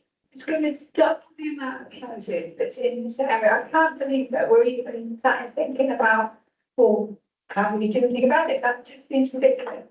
So the reason why I'm banging on about bus, because I believe, and I don't know because I have a car, I don't ride on a bus, but I believe that the bus only goes down once in the morning and once in the evening, and that the Rooster bus is one that you would call in and go to Ilminster. So if you were going to try and travel to work regularly in, say, Taunton, which isn't unreasonable for someone that lived in Horton, you wouldn't be able to, not unless you wanted to leave at 7:20 in the morning and come home at 5:45 at night. And that's just not sustainable. You cannot put in all of these people. So, 333 people, every one of those people has got to drive a car. So I just don't believe that it's in a sustainable location. Thank you. Councillor Kelly. Thank you, Chair. I think ordinarily, I believe that we would use SS2 to probably stop this development, especially at this scale. But we have to be cognizant of what the land supply is, And the other thing I also look at with this, there's 42 units of social housing, And I think that is a material reason, for the other side. Now, I'm completely sympathetic to the notion that a lot of our villages are becoming overdeveloped, and we haven't used SS2 to stop that happening. But that's just not an option today. I know we're past the questions, Chair, but I wonder if anyone can clarify for me what the current land supply is. The published figure is still around 2.5. I'm not sure if it's 2.2 or 2.8, depending on whether you take it area by area or overall for Somerset, but it's certainly less than 3 of Somerset as a whole. And sorry, while I've got the microphone, just to add to the debate about this 2,000 figure, I think that figure in the report refers to in the local plan where we talk about the towns and the areas of growth around each town taking a particular proportion of growth, and then all of the villages taking around 2,000 houses. So Horton would be part of that contribution towards those 2,000 rural houses. So apologies for that confusion if we weren't really clear on that, but I've been looking for that 2,000 figure, and I think that's the context for that number. So it's not suggesting that Horton or Broadway or the two combined are 2,000. It's Horton should make a contribution towards meeting the need for 2,000 homes. Thank you very much. Councillor Page. Thank you, Chair. I do share Councillor Kenton's concerns over the scale and size of this proposed development. 150 houses in a small sort of village is excessive to me. And again, I think of SS2 policy. I also share Councillor Wales' very serious criticisms of what we have in front of us in terms of the confusion over names, dates, sizes of properties, the fact that the school is full, yet don't seem to be requiring any educational contribution. That seems a completely odd U-turn. I mean, at the minimum, I feel we should defer this until we get a more cogent report, which is acceptable to the committee. I would find it very difficult to support this application in its present form. Thank you. Thank you. Councillor Power. Thank you, Mr. Chairman. I completely agree with the points that Jenny and Martin have said. I mean, if this is within one of my rural villages, I mean, there will be other, because I've got some very, very small rural parishes. But I completely also agree where Councillor Curley's coming in with the social housing point of view. We do need more social housing to this side of the county. And I've said it before at full council. You know, it's very much Bridgewater, Taunton centric, and we do need affordable housing this side of the county.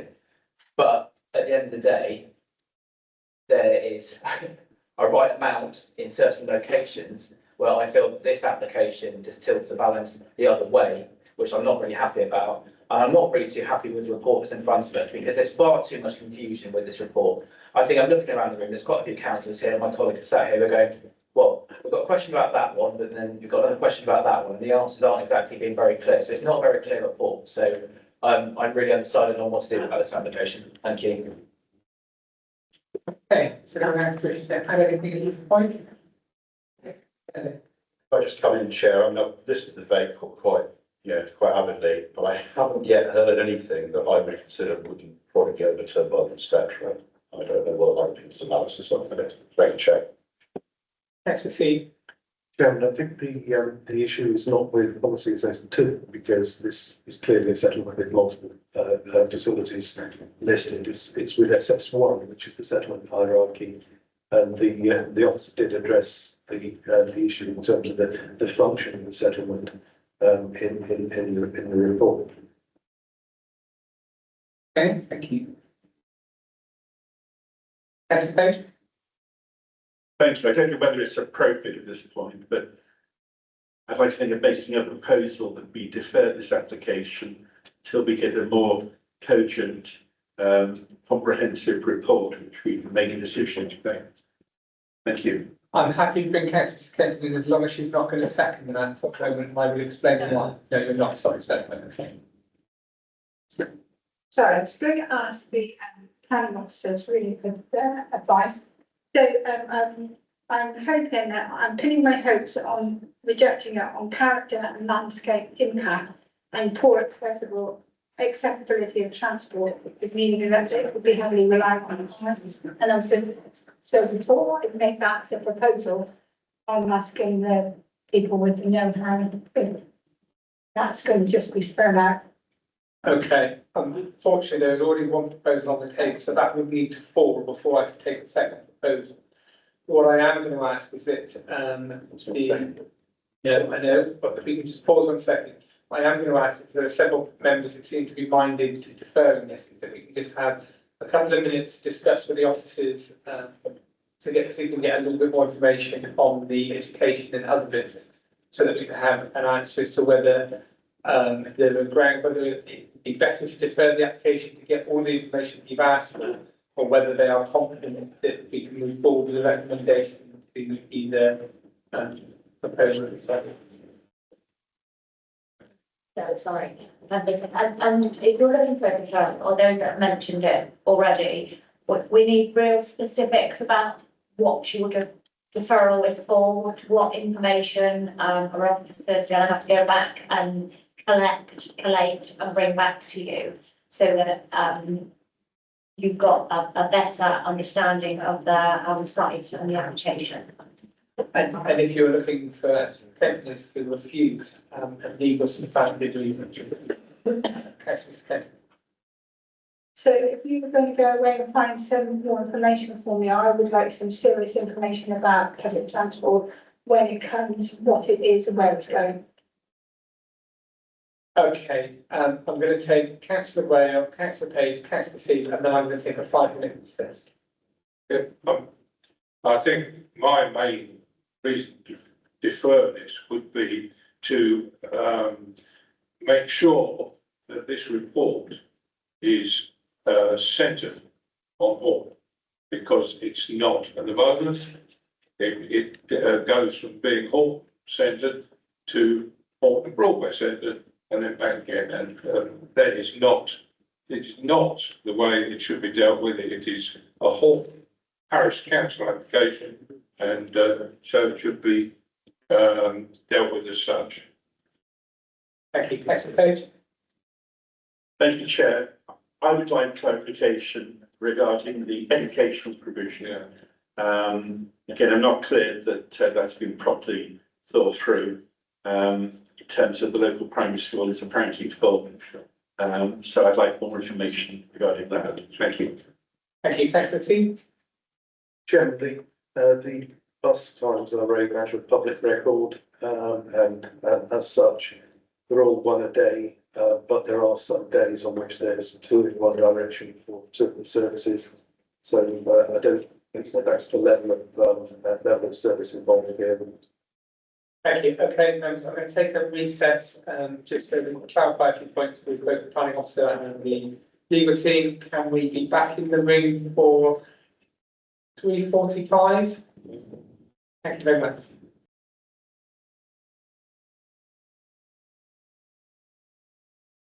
Hello, everybody. Thank you.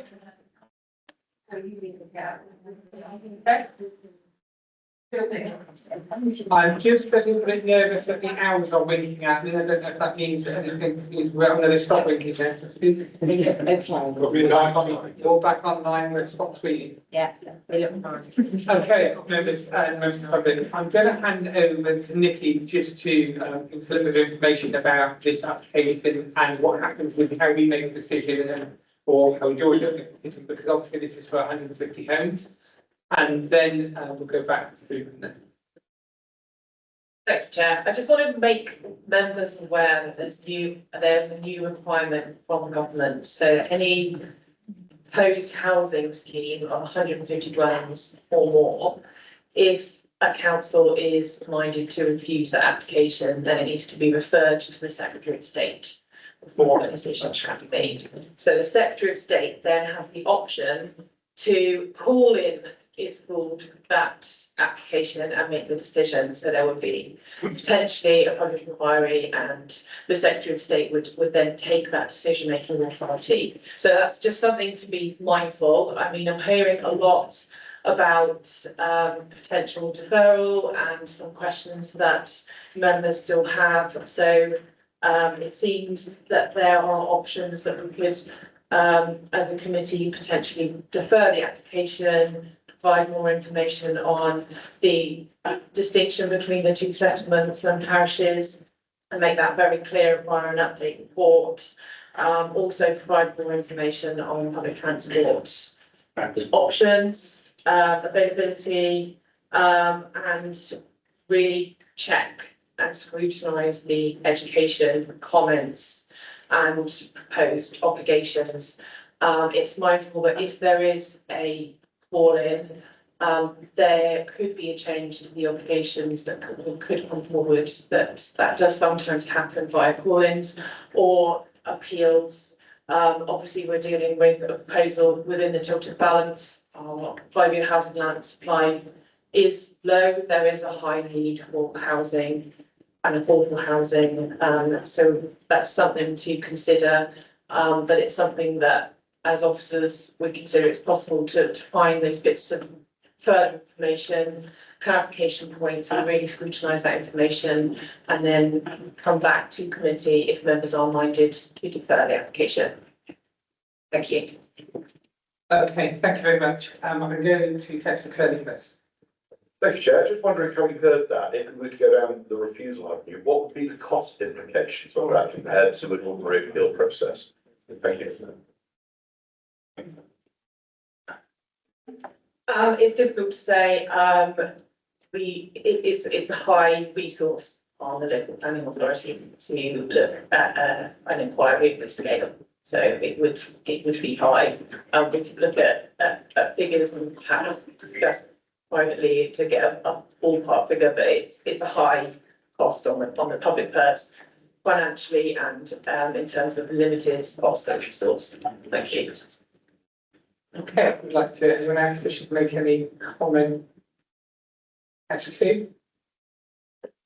Chairman, I just, having heard the questions, it strikes me that this is members not wanting to actually approve the application rather than having, rather than it hinging on a particular informational point. And as such, I suspect might have grave difficulties if we go down refusal, having gone for a deferral on such tenuous grounds. Could the officers please advise whether that is an consideration?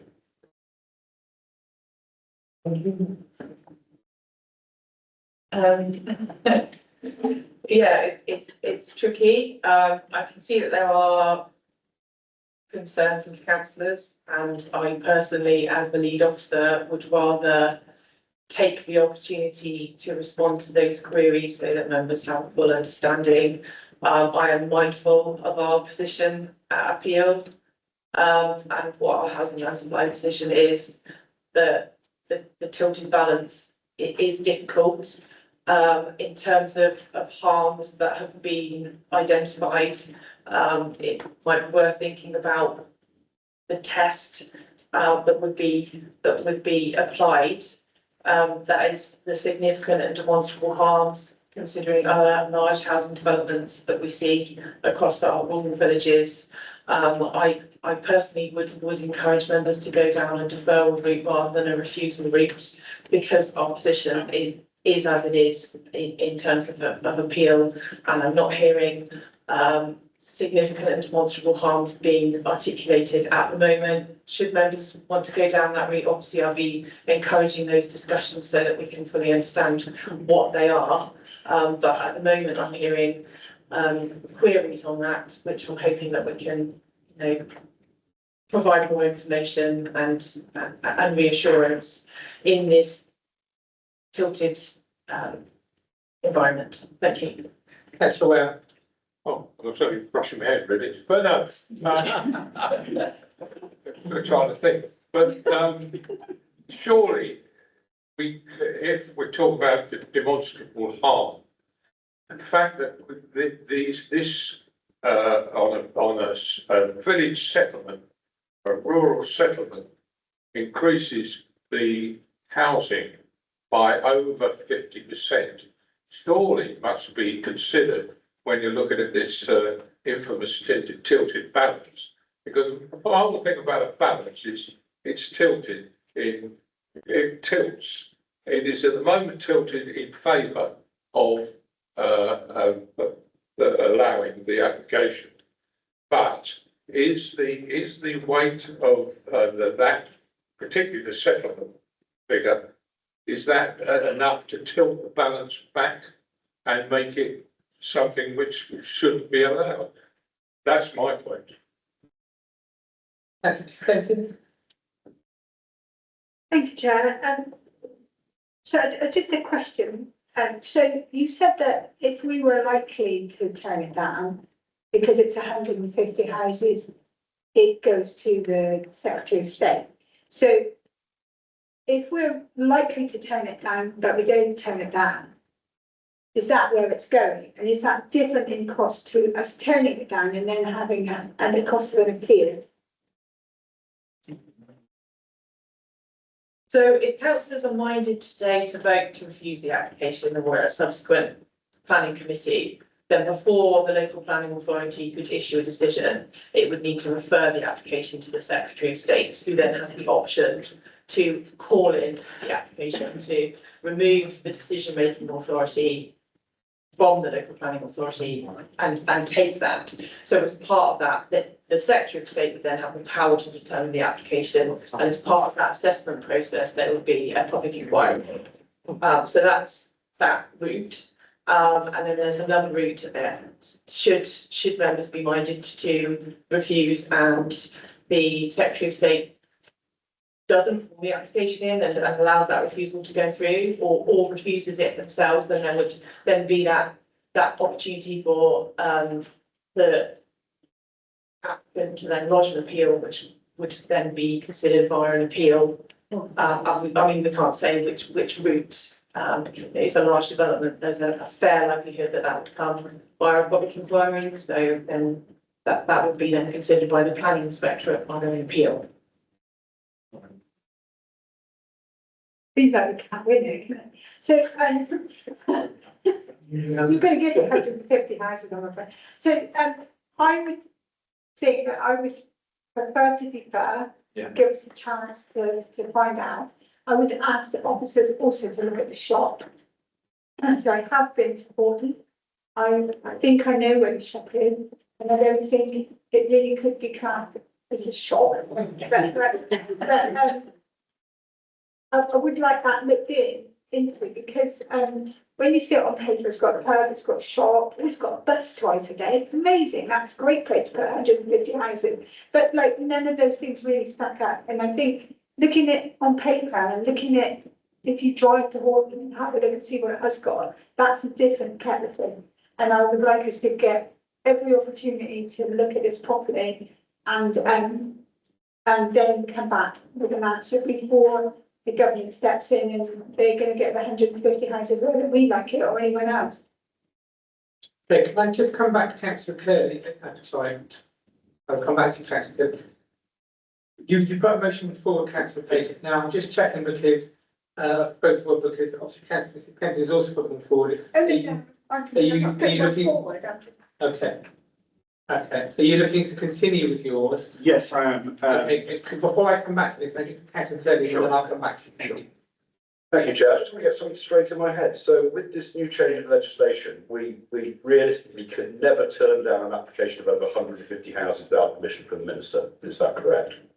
Thank you. Yeah, that is correct. Okay, if no one else wishing to speak, I will read from, Councillor Messenger.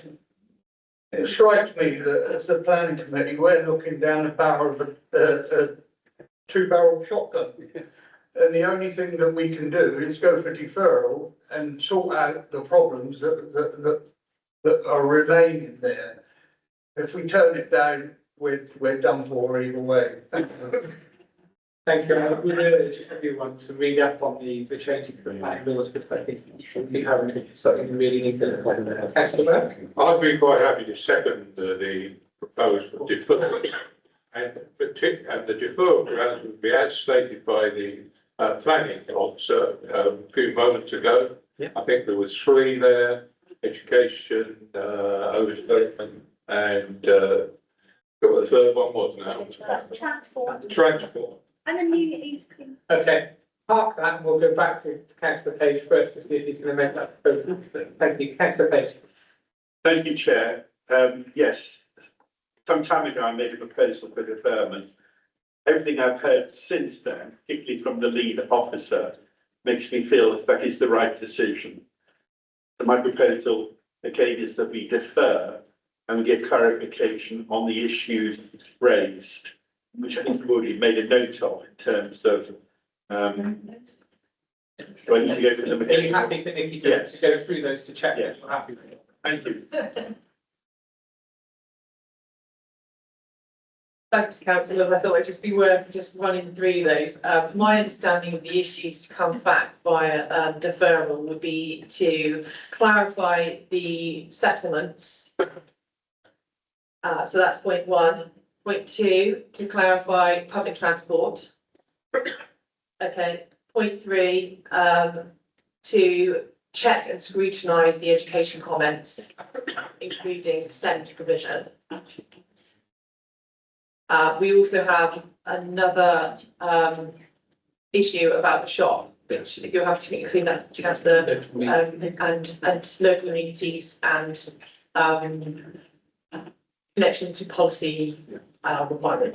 Thank you. If I had one more. Yes.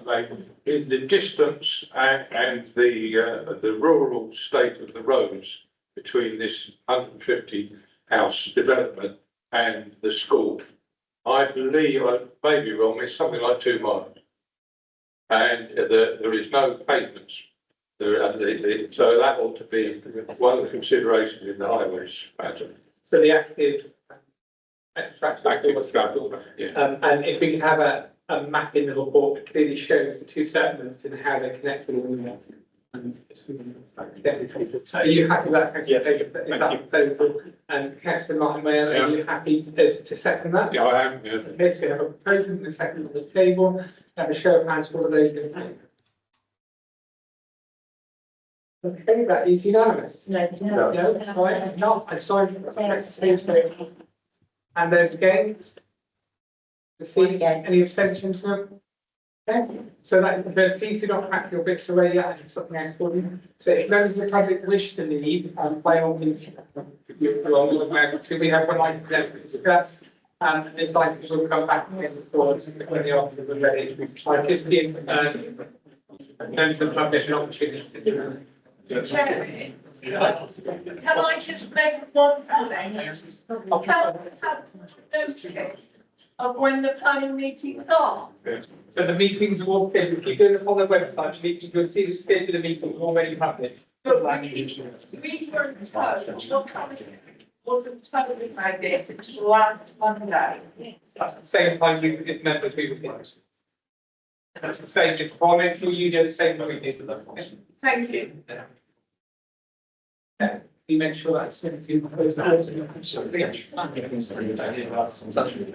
Okay, members of the evening, can I ask if you could make your way out so that we can continue with the meeting, please? Thank you.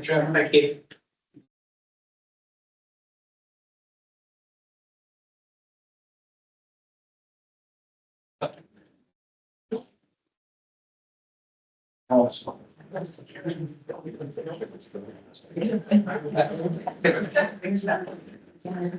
Thank you all. Okay, thank you. Okay, this feels like a bit of deja vu, having Simon sat amongst the officers here.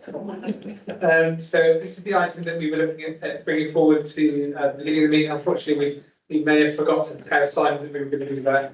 But Simon's here to update us on the outcome of the judicial review against Somerset Council for the planning application in Upper Blandford. I'll hand over to you, Simon. Thank you, Chair. Always good to be back. Just popped in this afternoon to give you an update on the outcome of the Mudford JR. This was heard a couple of months ago, and the judgment was that the claim by Mudford Parish Council to quash the planning permission was dismissed. So this was obviously a good outcome and a culmination of nearly 11 years of my life. 2 parts of my life actually, the SSDC part, and then the middle part, which I can't really talk about, and then the bit where I came back to Somerset Council via Taunton Dean, and to finish the job, so to speak. So it's a long running project. Just to remind members, it was an application for 765 homes with employment land, neighbourhood centre and a care home. Also included a community building, which was the building long awaited to serve Wyndham Park, which was the allocation in the previous local plan, which is a built out development adjacent to this. It's been long awaiting their community hall, and this application now provides for it. The next slide basically just reminds you where Upmurford is. In the top right-hand corner in Yeovil, Wyndham Park is to the south of it. Obviously, Mudford Village is to the north of that slide. So, as you'll all be familiar, the quirks of our boundaries means that sometimes the edge of a large settlement like Yeovil is actually in a rural parish, and this is what transpired with Upmurford. Only a small part of it was within Yeovil Without, which skirts around the northern edge of Yeovil, and the predominant amount of the site was within the rural parish of Mudford. That was the application red line site. There was a small blue lined area for the attenuation basins, but just scroll on again. That was the master plan showing access from Mudford Hill to the east. There was a secondary access off of Lyde Road to the south for the neighbourhood centre. Area for the existing school at Wyndham Park to be extended into, and then that fated community hall that Wyndham Park residents have a long campaign for. We just scroll on. So the main argument, members will recall this coming to committee in October of the year before last. And during the course of the preceding 9 or so years before that date, nearly every issue conceivable had been raised and had to be considered. But when we got to the judicial review hearing, there was only one issue that was eventually raised by Mudford Parish Council, and this ground involved the neighbourhood centre and the employment land only. And the argument revolved around an interpretation of the words should provide, and in this case, should the application have required the physical delivery of the neighbourhood centre and all of the employment buildings. And Mudford Parish Council claimed that officers had misinterpreted policy YV2 to the extent of misleading yourselves at that meeting on October 24, and therefore an unlawful decision had been made on the back of that erroneous advice. Now, obviously, members may recall and still probably read my report to solve any insomnia they may be suffering from, but the report went into all of the matters in great length, and effectively, as it transpired in the judgment, gave no wriggle room for any other legal interpretation than the one that I had fallen on after obviously a lot of consideration. So that was the one ground.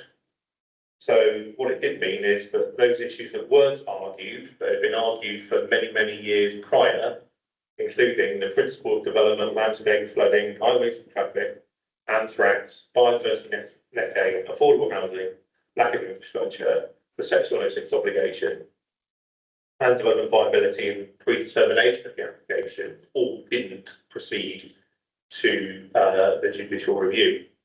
Now, this is an important point because even pre-application protocol, so the pre-action protocol letter that we received from the solicitors on behalf of Mudford Parish only raised 3 potential grounds that they were considering. And those were the ground that I've just outlined relating to the labour centre and the employment buildings, but also development viability and predetermination, effectively alleging that council hadn't put in a suitable review mechanism for financial viability, and that officers had also effectively instructed members to vote in a particular way, i.e. creating a predetermination situation. By the time the formal papers were lodged with the court, only one of those 3 grounds were pursued.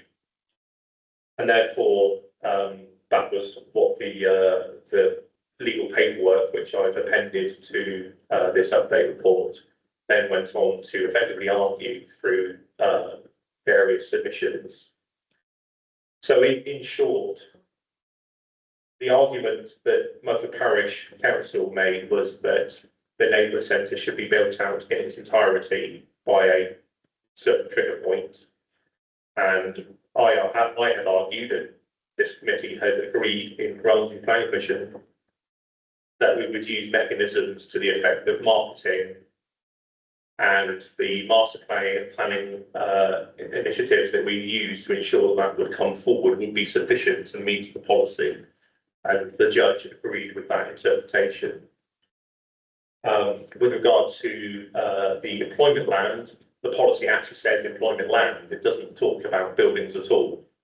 So the thought that we would mandate a developer build employment buildings on a speculative basis by a certain trigger point was also erroneous on the part of the argument made by the parish council. And again, the advice that I gave you, and that was considered and agreed in resolving to approve the application, was that we would again ensure that the employment land was provided, was accessed appropriately, was serviced appropriately and marketed appropriately, and then the market would lead to its eventual delivery, i.e. individual businesses or people in that sphere would build those buildings on a speculative basis on the basis that they thought that they would be able to rent them, sell them, or otherwise dispose of them. And it's the same at the neighbour centre. We would leave the thing to the market to deliver rather than mandate something that could become a bit of a white elephant. So if we go on to the next one. So the big issue, and one of the main reasons why I wanted to come and sort of give this update is to also give you an update on the costs that the council have incurred. Now, obviously, just in your last discussion, issues of cost, are forefront of your minds. In this case, we didn't have a choice. We've made a decision. We had signed up to a legal agreement and we had issued a planning certificate. So to a certain extent, we were in it. The challenge made required us to take advice from council, and then the clock, the tally starts racking up. So as at the end of play, we'd expended £42,389 in defending our decision. Fortunately, I guess, the way that the judgment fell meant that Mudford Parish Council had to pay us £10,000. That was a cap.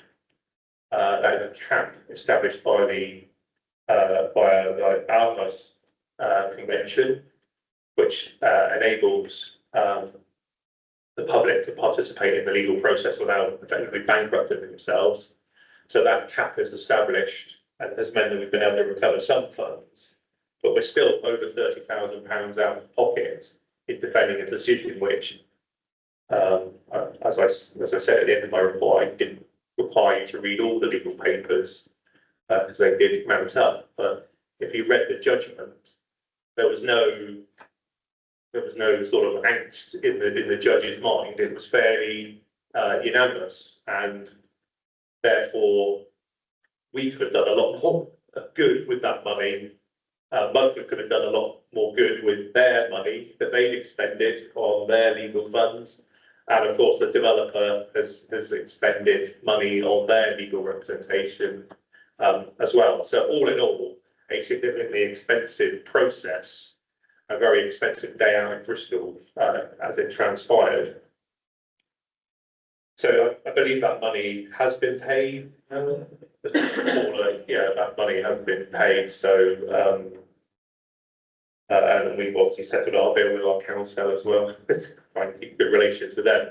Now, the one thing you'll notice in the list of documents that I put into this report is that I haven't appended the legal advice that we received. So after receiving the pre-action protocol letter, we convened a meeting with council And there's actually in Shepherd Mallet dealing with the Selwood Garden Village appeal in fruit, so it was timely that we could speak to him in person. And effectively, his initial response was, there's absolutely no case here, the report is very sufficient, and I cannot see this going against council.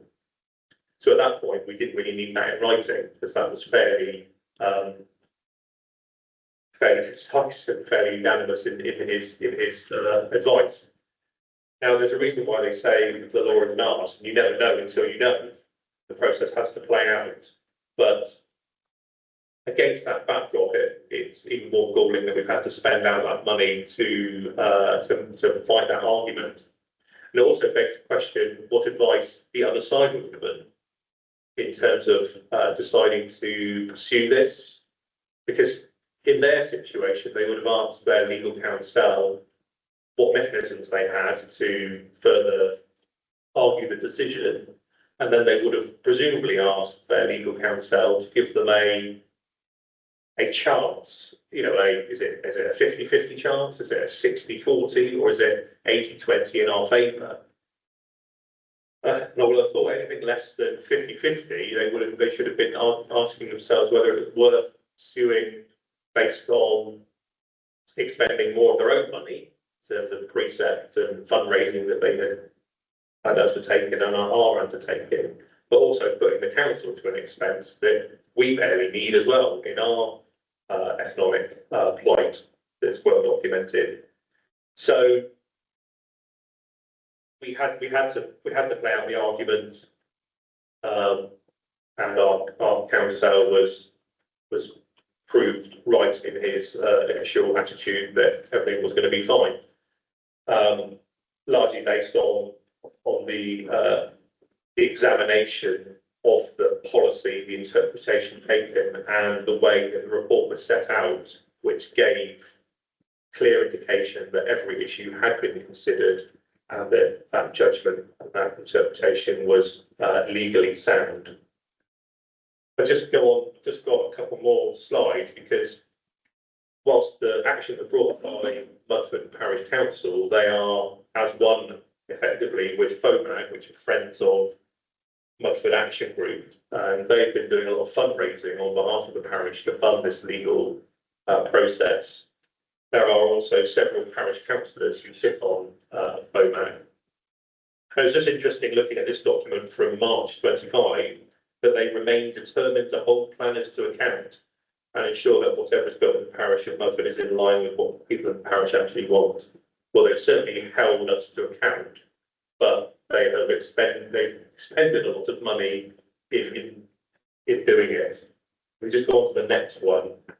There is an issue in the way that these things are reported as well, because I think people look to these groups and the groups purport themselves to be the voice of truth, and if somehow we are not the truth, we do not tell the truth, and somehow there's reason to be sceptical about the way that we explain things. And I've always fought against that in all my time, because you say it how it is. If people don't like how it is, then that's not my problem. But at least they've had the right advice, so they've had the right advice. And there's a theme here where maybe not the whole picture has been relayed to the press, and the press have just released a story on what they've been told by one party without maybe fact checking. And there's a sort of theme here where on the 11th of September there was a meeting, we're very concerned about the flooding and sewage. Well, every time they've discussed matters, they haven't explicitly said that the challenge is only proceeding on one ground. And they've never mentioned even the ground that they were concerned about in the challenge in any of these press excerpts. So I find that quite interesting, really. And clearly, if they thought that there was any issue with regards to traffic, anthrax, landscape, if I haven't said flooding, but all the issues that were listed, then they had the right to add those as grounds. But I think what we can surmise from this is that their own legal advice from their own counsel advised them that these were not grounds to pursue. And the only one that had a tiny inkling of a perception of a chance was the one that they could ultimately, the only one that they could actually go with. So this sort of constant dialogue about, well, we're concerned about this, that, and the other. Well, the ultimate test would have been to use them as legal grounds at the challenge, wouldn't you have thought? But they didn't. If we just go on to the next one, there was a letter. This article from September talked about a letter of concern being sent to the council about dismissive and inappropriate language made by planning officers. Well, that was me, but it was about something that I put in an email. That there was nothing came of that, because I think in these situations, people feign a certain amount of scandal in any strong language that you use in an email. The parish clerk had been disingenuous in her characterisation of an email that I sent previously, and I pulled it out, and that didn't go down well. So this letter was returned. These are all tactics to undermine, effectively, and bring some doubt into the fundamental decision which had been made in October. And then there was talk of an ombudsman complaint, but nothing's ever come of that either. So that's all news to me as well. So I've put on the press releases the article links here, because in December, this was some way into the legal process. Another press release from FOMAG was made, which again doesn't make any reference of the one ground that they pursued. But on the second slide here, Steph, if you don't mind, it outlines their key concerns. Now, my fear of this is it presents a picture where the public felt that they were arguing in court on all matters, and that the judge was going to examine all matters forensically. Well, he didn't need to, because they weren't grounds. And my fear is this misinformation about, or people could be led to believe that the action was more widespread than it actually was. And I know that certainly there was one individual in the court who was slightly confused by just one ground being argued, because they've been led to believe that it was going to be looking at the whole decision and all of the elements that the parish council have been concerned about. There's a final. Yeah, so this quotes here, but effectively, about the handling of the application and this and the other. Well, they've got their decision now. The application was handled perfectly well. It's gone to a judge, and the judge has agreed it was dealt with perfectly well, and therefore the next steps for the development are that the site is in the process of being sold to a polyhouse builder, and we will get a series of reserve matters applications in the future. The regret, of course, with all of this from a council perspective is not only the cost, but the delay in terms of being able to attribute dwellings to the 5-year housing land supply. And obviously a site like this, which in the South Somerset local plan was the biggest, I think, or one of the two biggest, with Keyford and Yeovil. So the non-delivery of the 765 dwellings here and the 800 allocated at Keyford have had an impact on the 5-year land supply of South Somerset. And also from a community point of view, a year's been lost in bringing forward that community hall for the residents of Wyndham Park and for future residents of this development. So, it's been regrettable on that side of things as well, that we haven't been able to get on and bring about the fruition of the development through actually starting on site, building the infrastructure and building the facilities that future residents and existing residents in that part of town will ultimately benefit from. So thank you very much for letting me get all that off my chest. Happy to take any questions. Thank you very much, Simon. Just one from me to start with. Do we know how much it costs monthly? We don't, but given a fair amount of the cost for them came out of precept, then I would imagine that is published within their records, or they could be encouraged to make that very clear to the public. Because, you know, there are preset payers in Mudford who effectively had to fund this through incremental rises in their precept over a number of years. So those are questions for the parish council, and I'm sure, and I hope that people within Mudford and anywhere are asking questions of the parish council as well, because they trumpet transparency and accountability. I'm here doing my part. I hope they do the same. Thank you. Councillor Steve and Councillor Kerr. I'm just glad that the saga of unreasonable objections is over. Simon and I go back a very long time, and we've trudged around the bottom of that field looking for cow carcasses and all sorts of things in the past.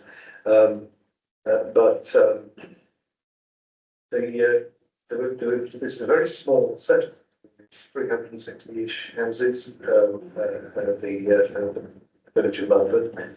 They're facing the costs of their own efforts, which were straightforward accounts and the problem around, I think it was 45,000 that the Gazette article included, and then additionally 10,000 that they've been costs awarded against them, and they've, as pointed out, wasted a further £40,000 worth of general taxpayers' money across Somerset on this instance. But this has been going on for years, and if you were to cost up all of the officer time that's gone into this site, and indeed, the council time that's gone into this site, it would be hundreds and hundreds of thousands of pounds of economic cost to Somerset to defend what was always a completely untenable issue. People were promising to overturn rather than familiarising themselves with the planning process and the requirements of that and the law of the land. So it's all fair, and generally the saga is behind us now. Thank you, Councillor. Thank you, Chair. And very quick, I just wanted to say well done getting over the line. 11 years of your life, that's quite something. So thank you. Councillor. Yeah, just to say, well done indeed, and also well done this committee, because I think we pushed that one through unanimously. It seemed a long while ago, but I'm sure we know we did. The other thing is, of course, never trust what you read in the press, and also, if you're going to start a legal, in any side of the legal profession, you can, one side of it, counsel from on one opinion, and then you go to someone else, as long as you pay them, they'll give you something else. And they'll all come up with a legal opinion, they'll all go out and state cases, and all they do is argue it for a lot of money in courts. But anyway, there we go. Thank you, Chair. Thank you, Ryan, and thank you very much, Simon. I think that's a good result. Yeah. Thank you very much for explaining it. It does have a bit of some context, and it just shows that you stick to it and you get there in the end. So thank you very much for that. Thank you very much, everyone, and see you next month. Thank you. Thank you.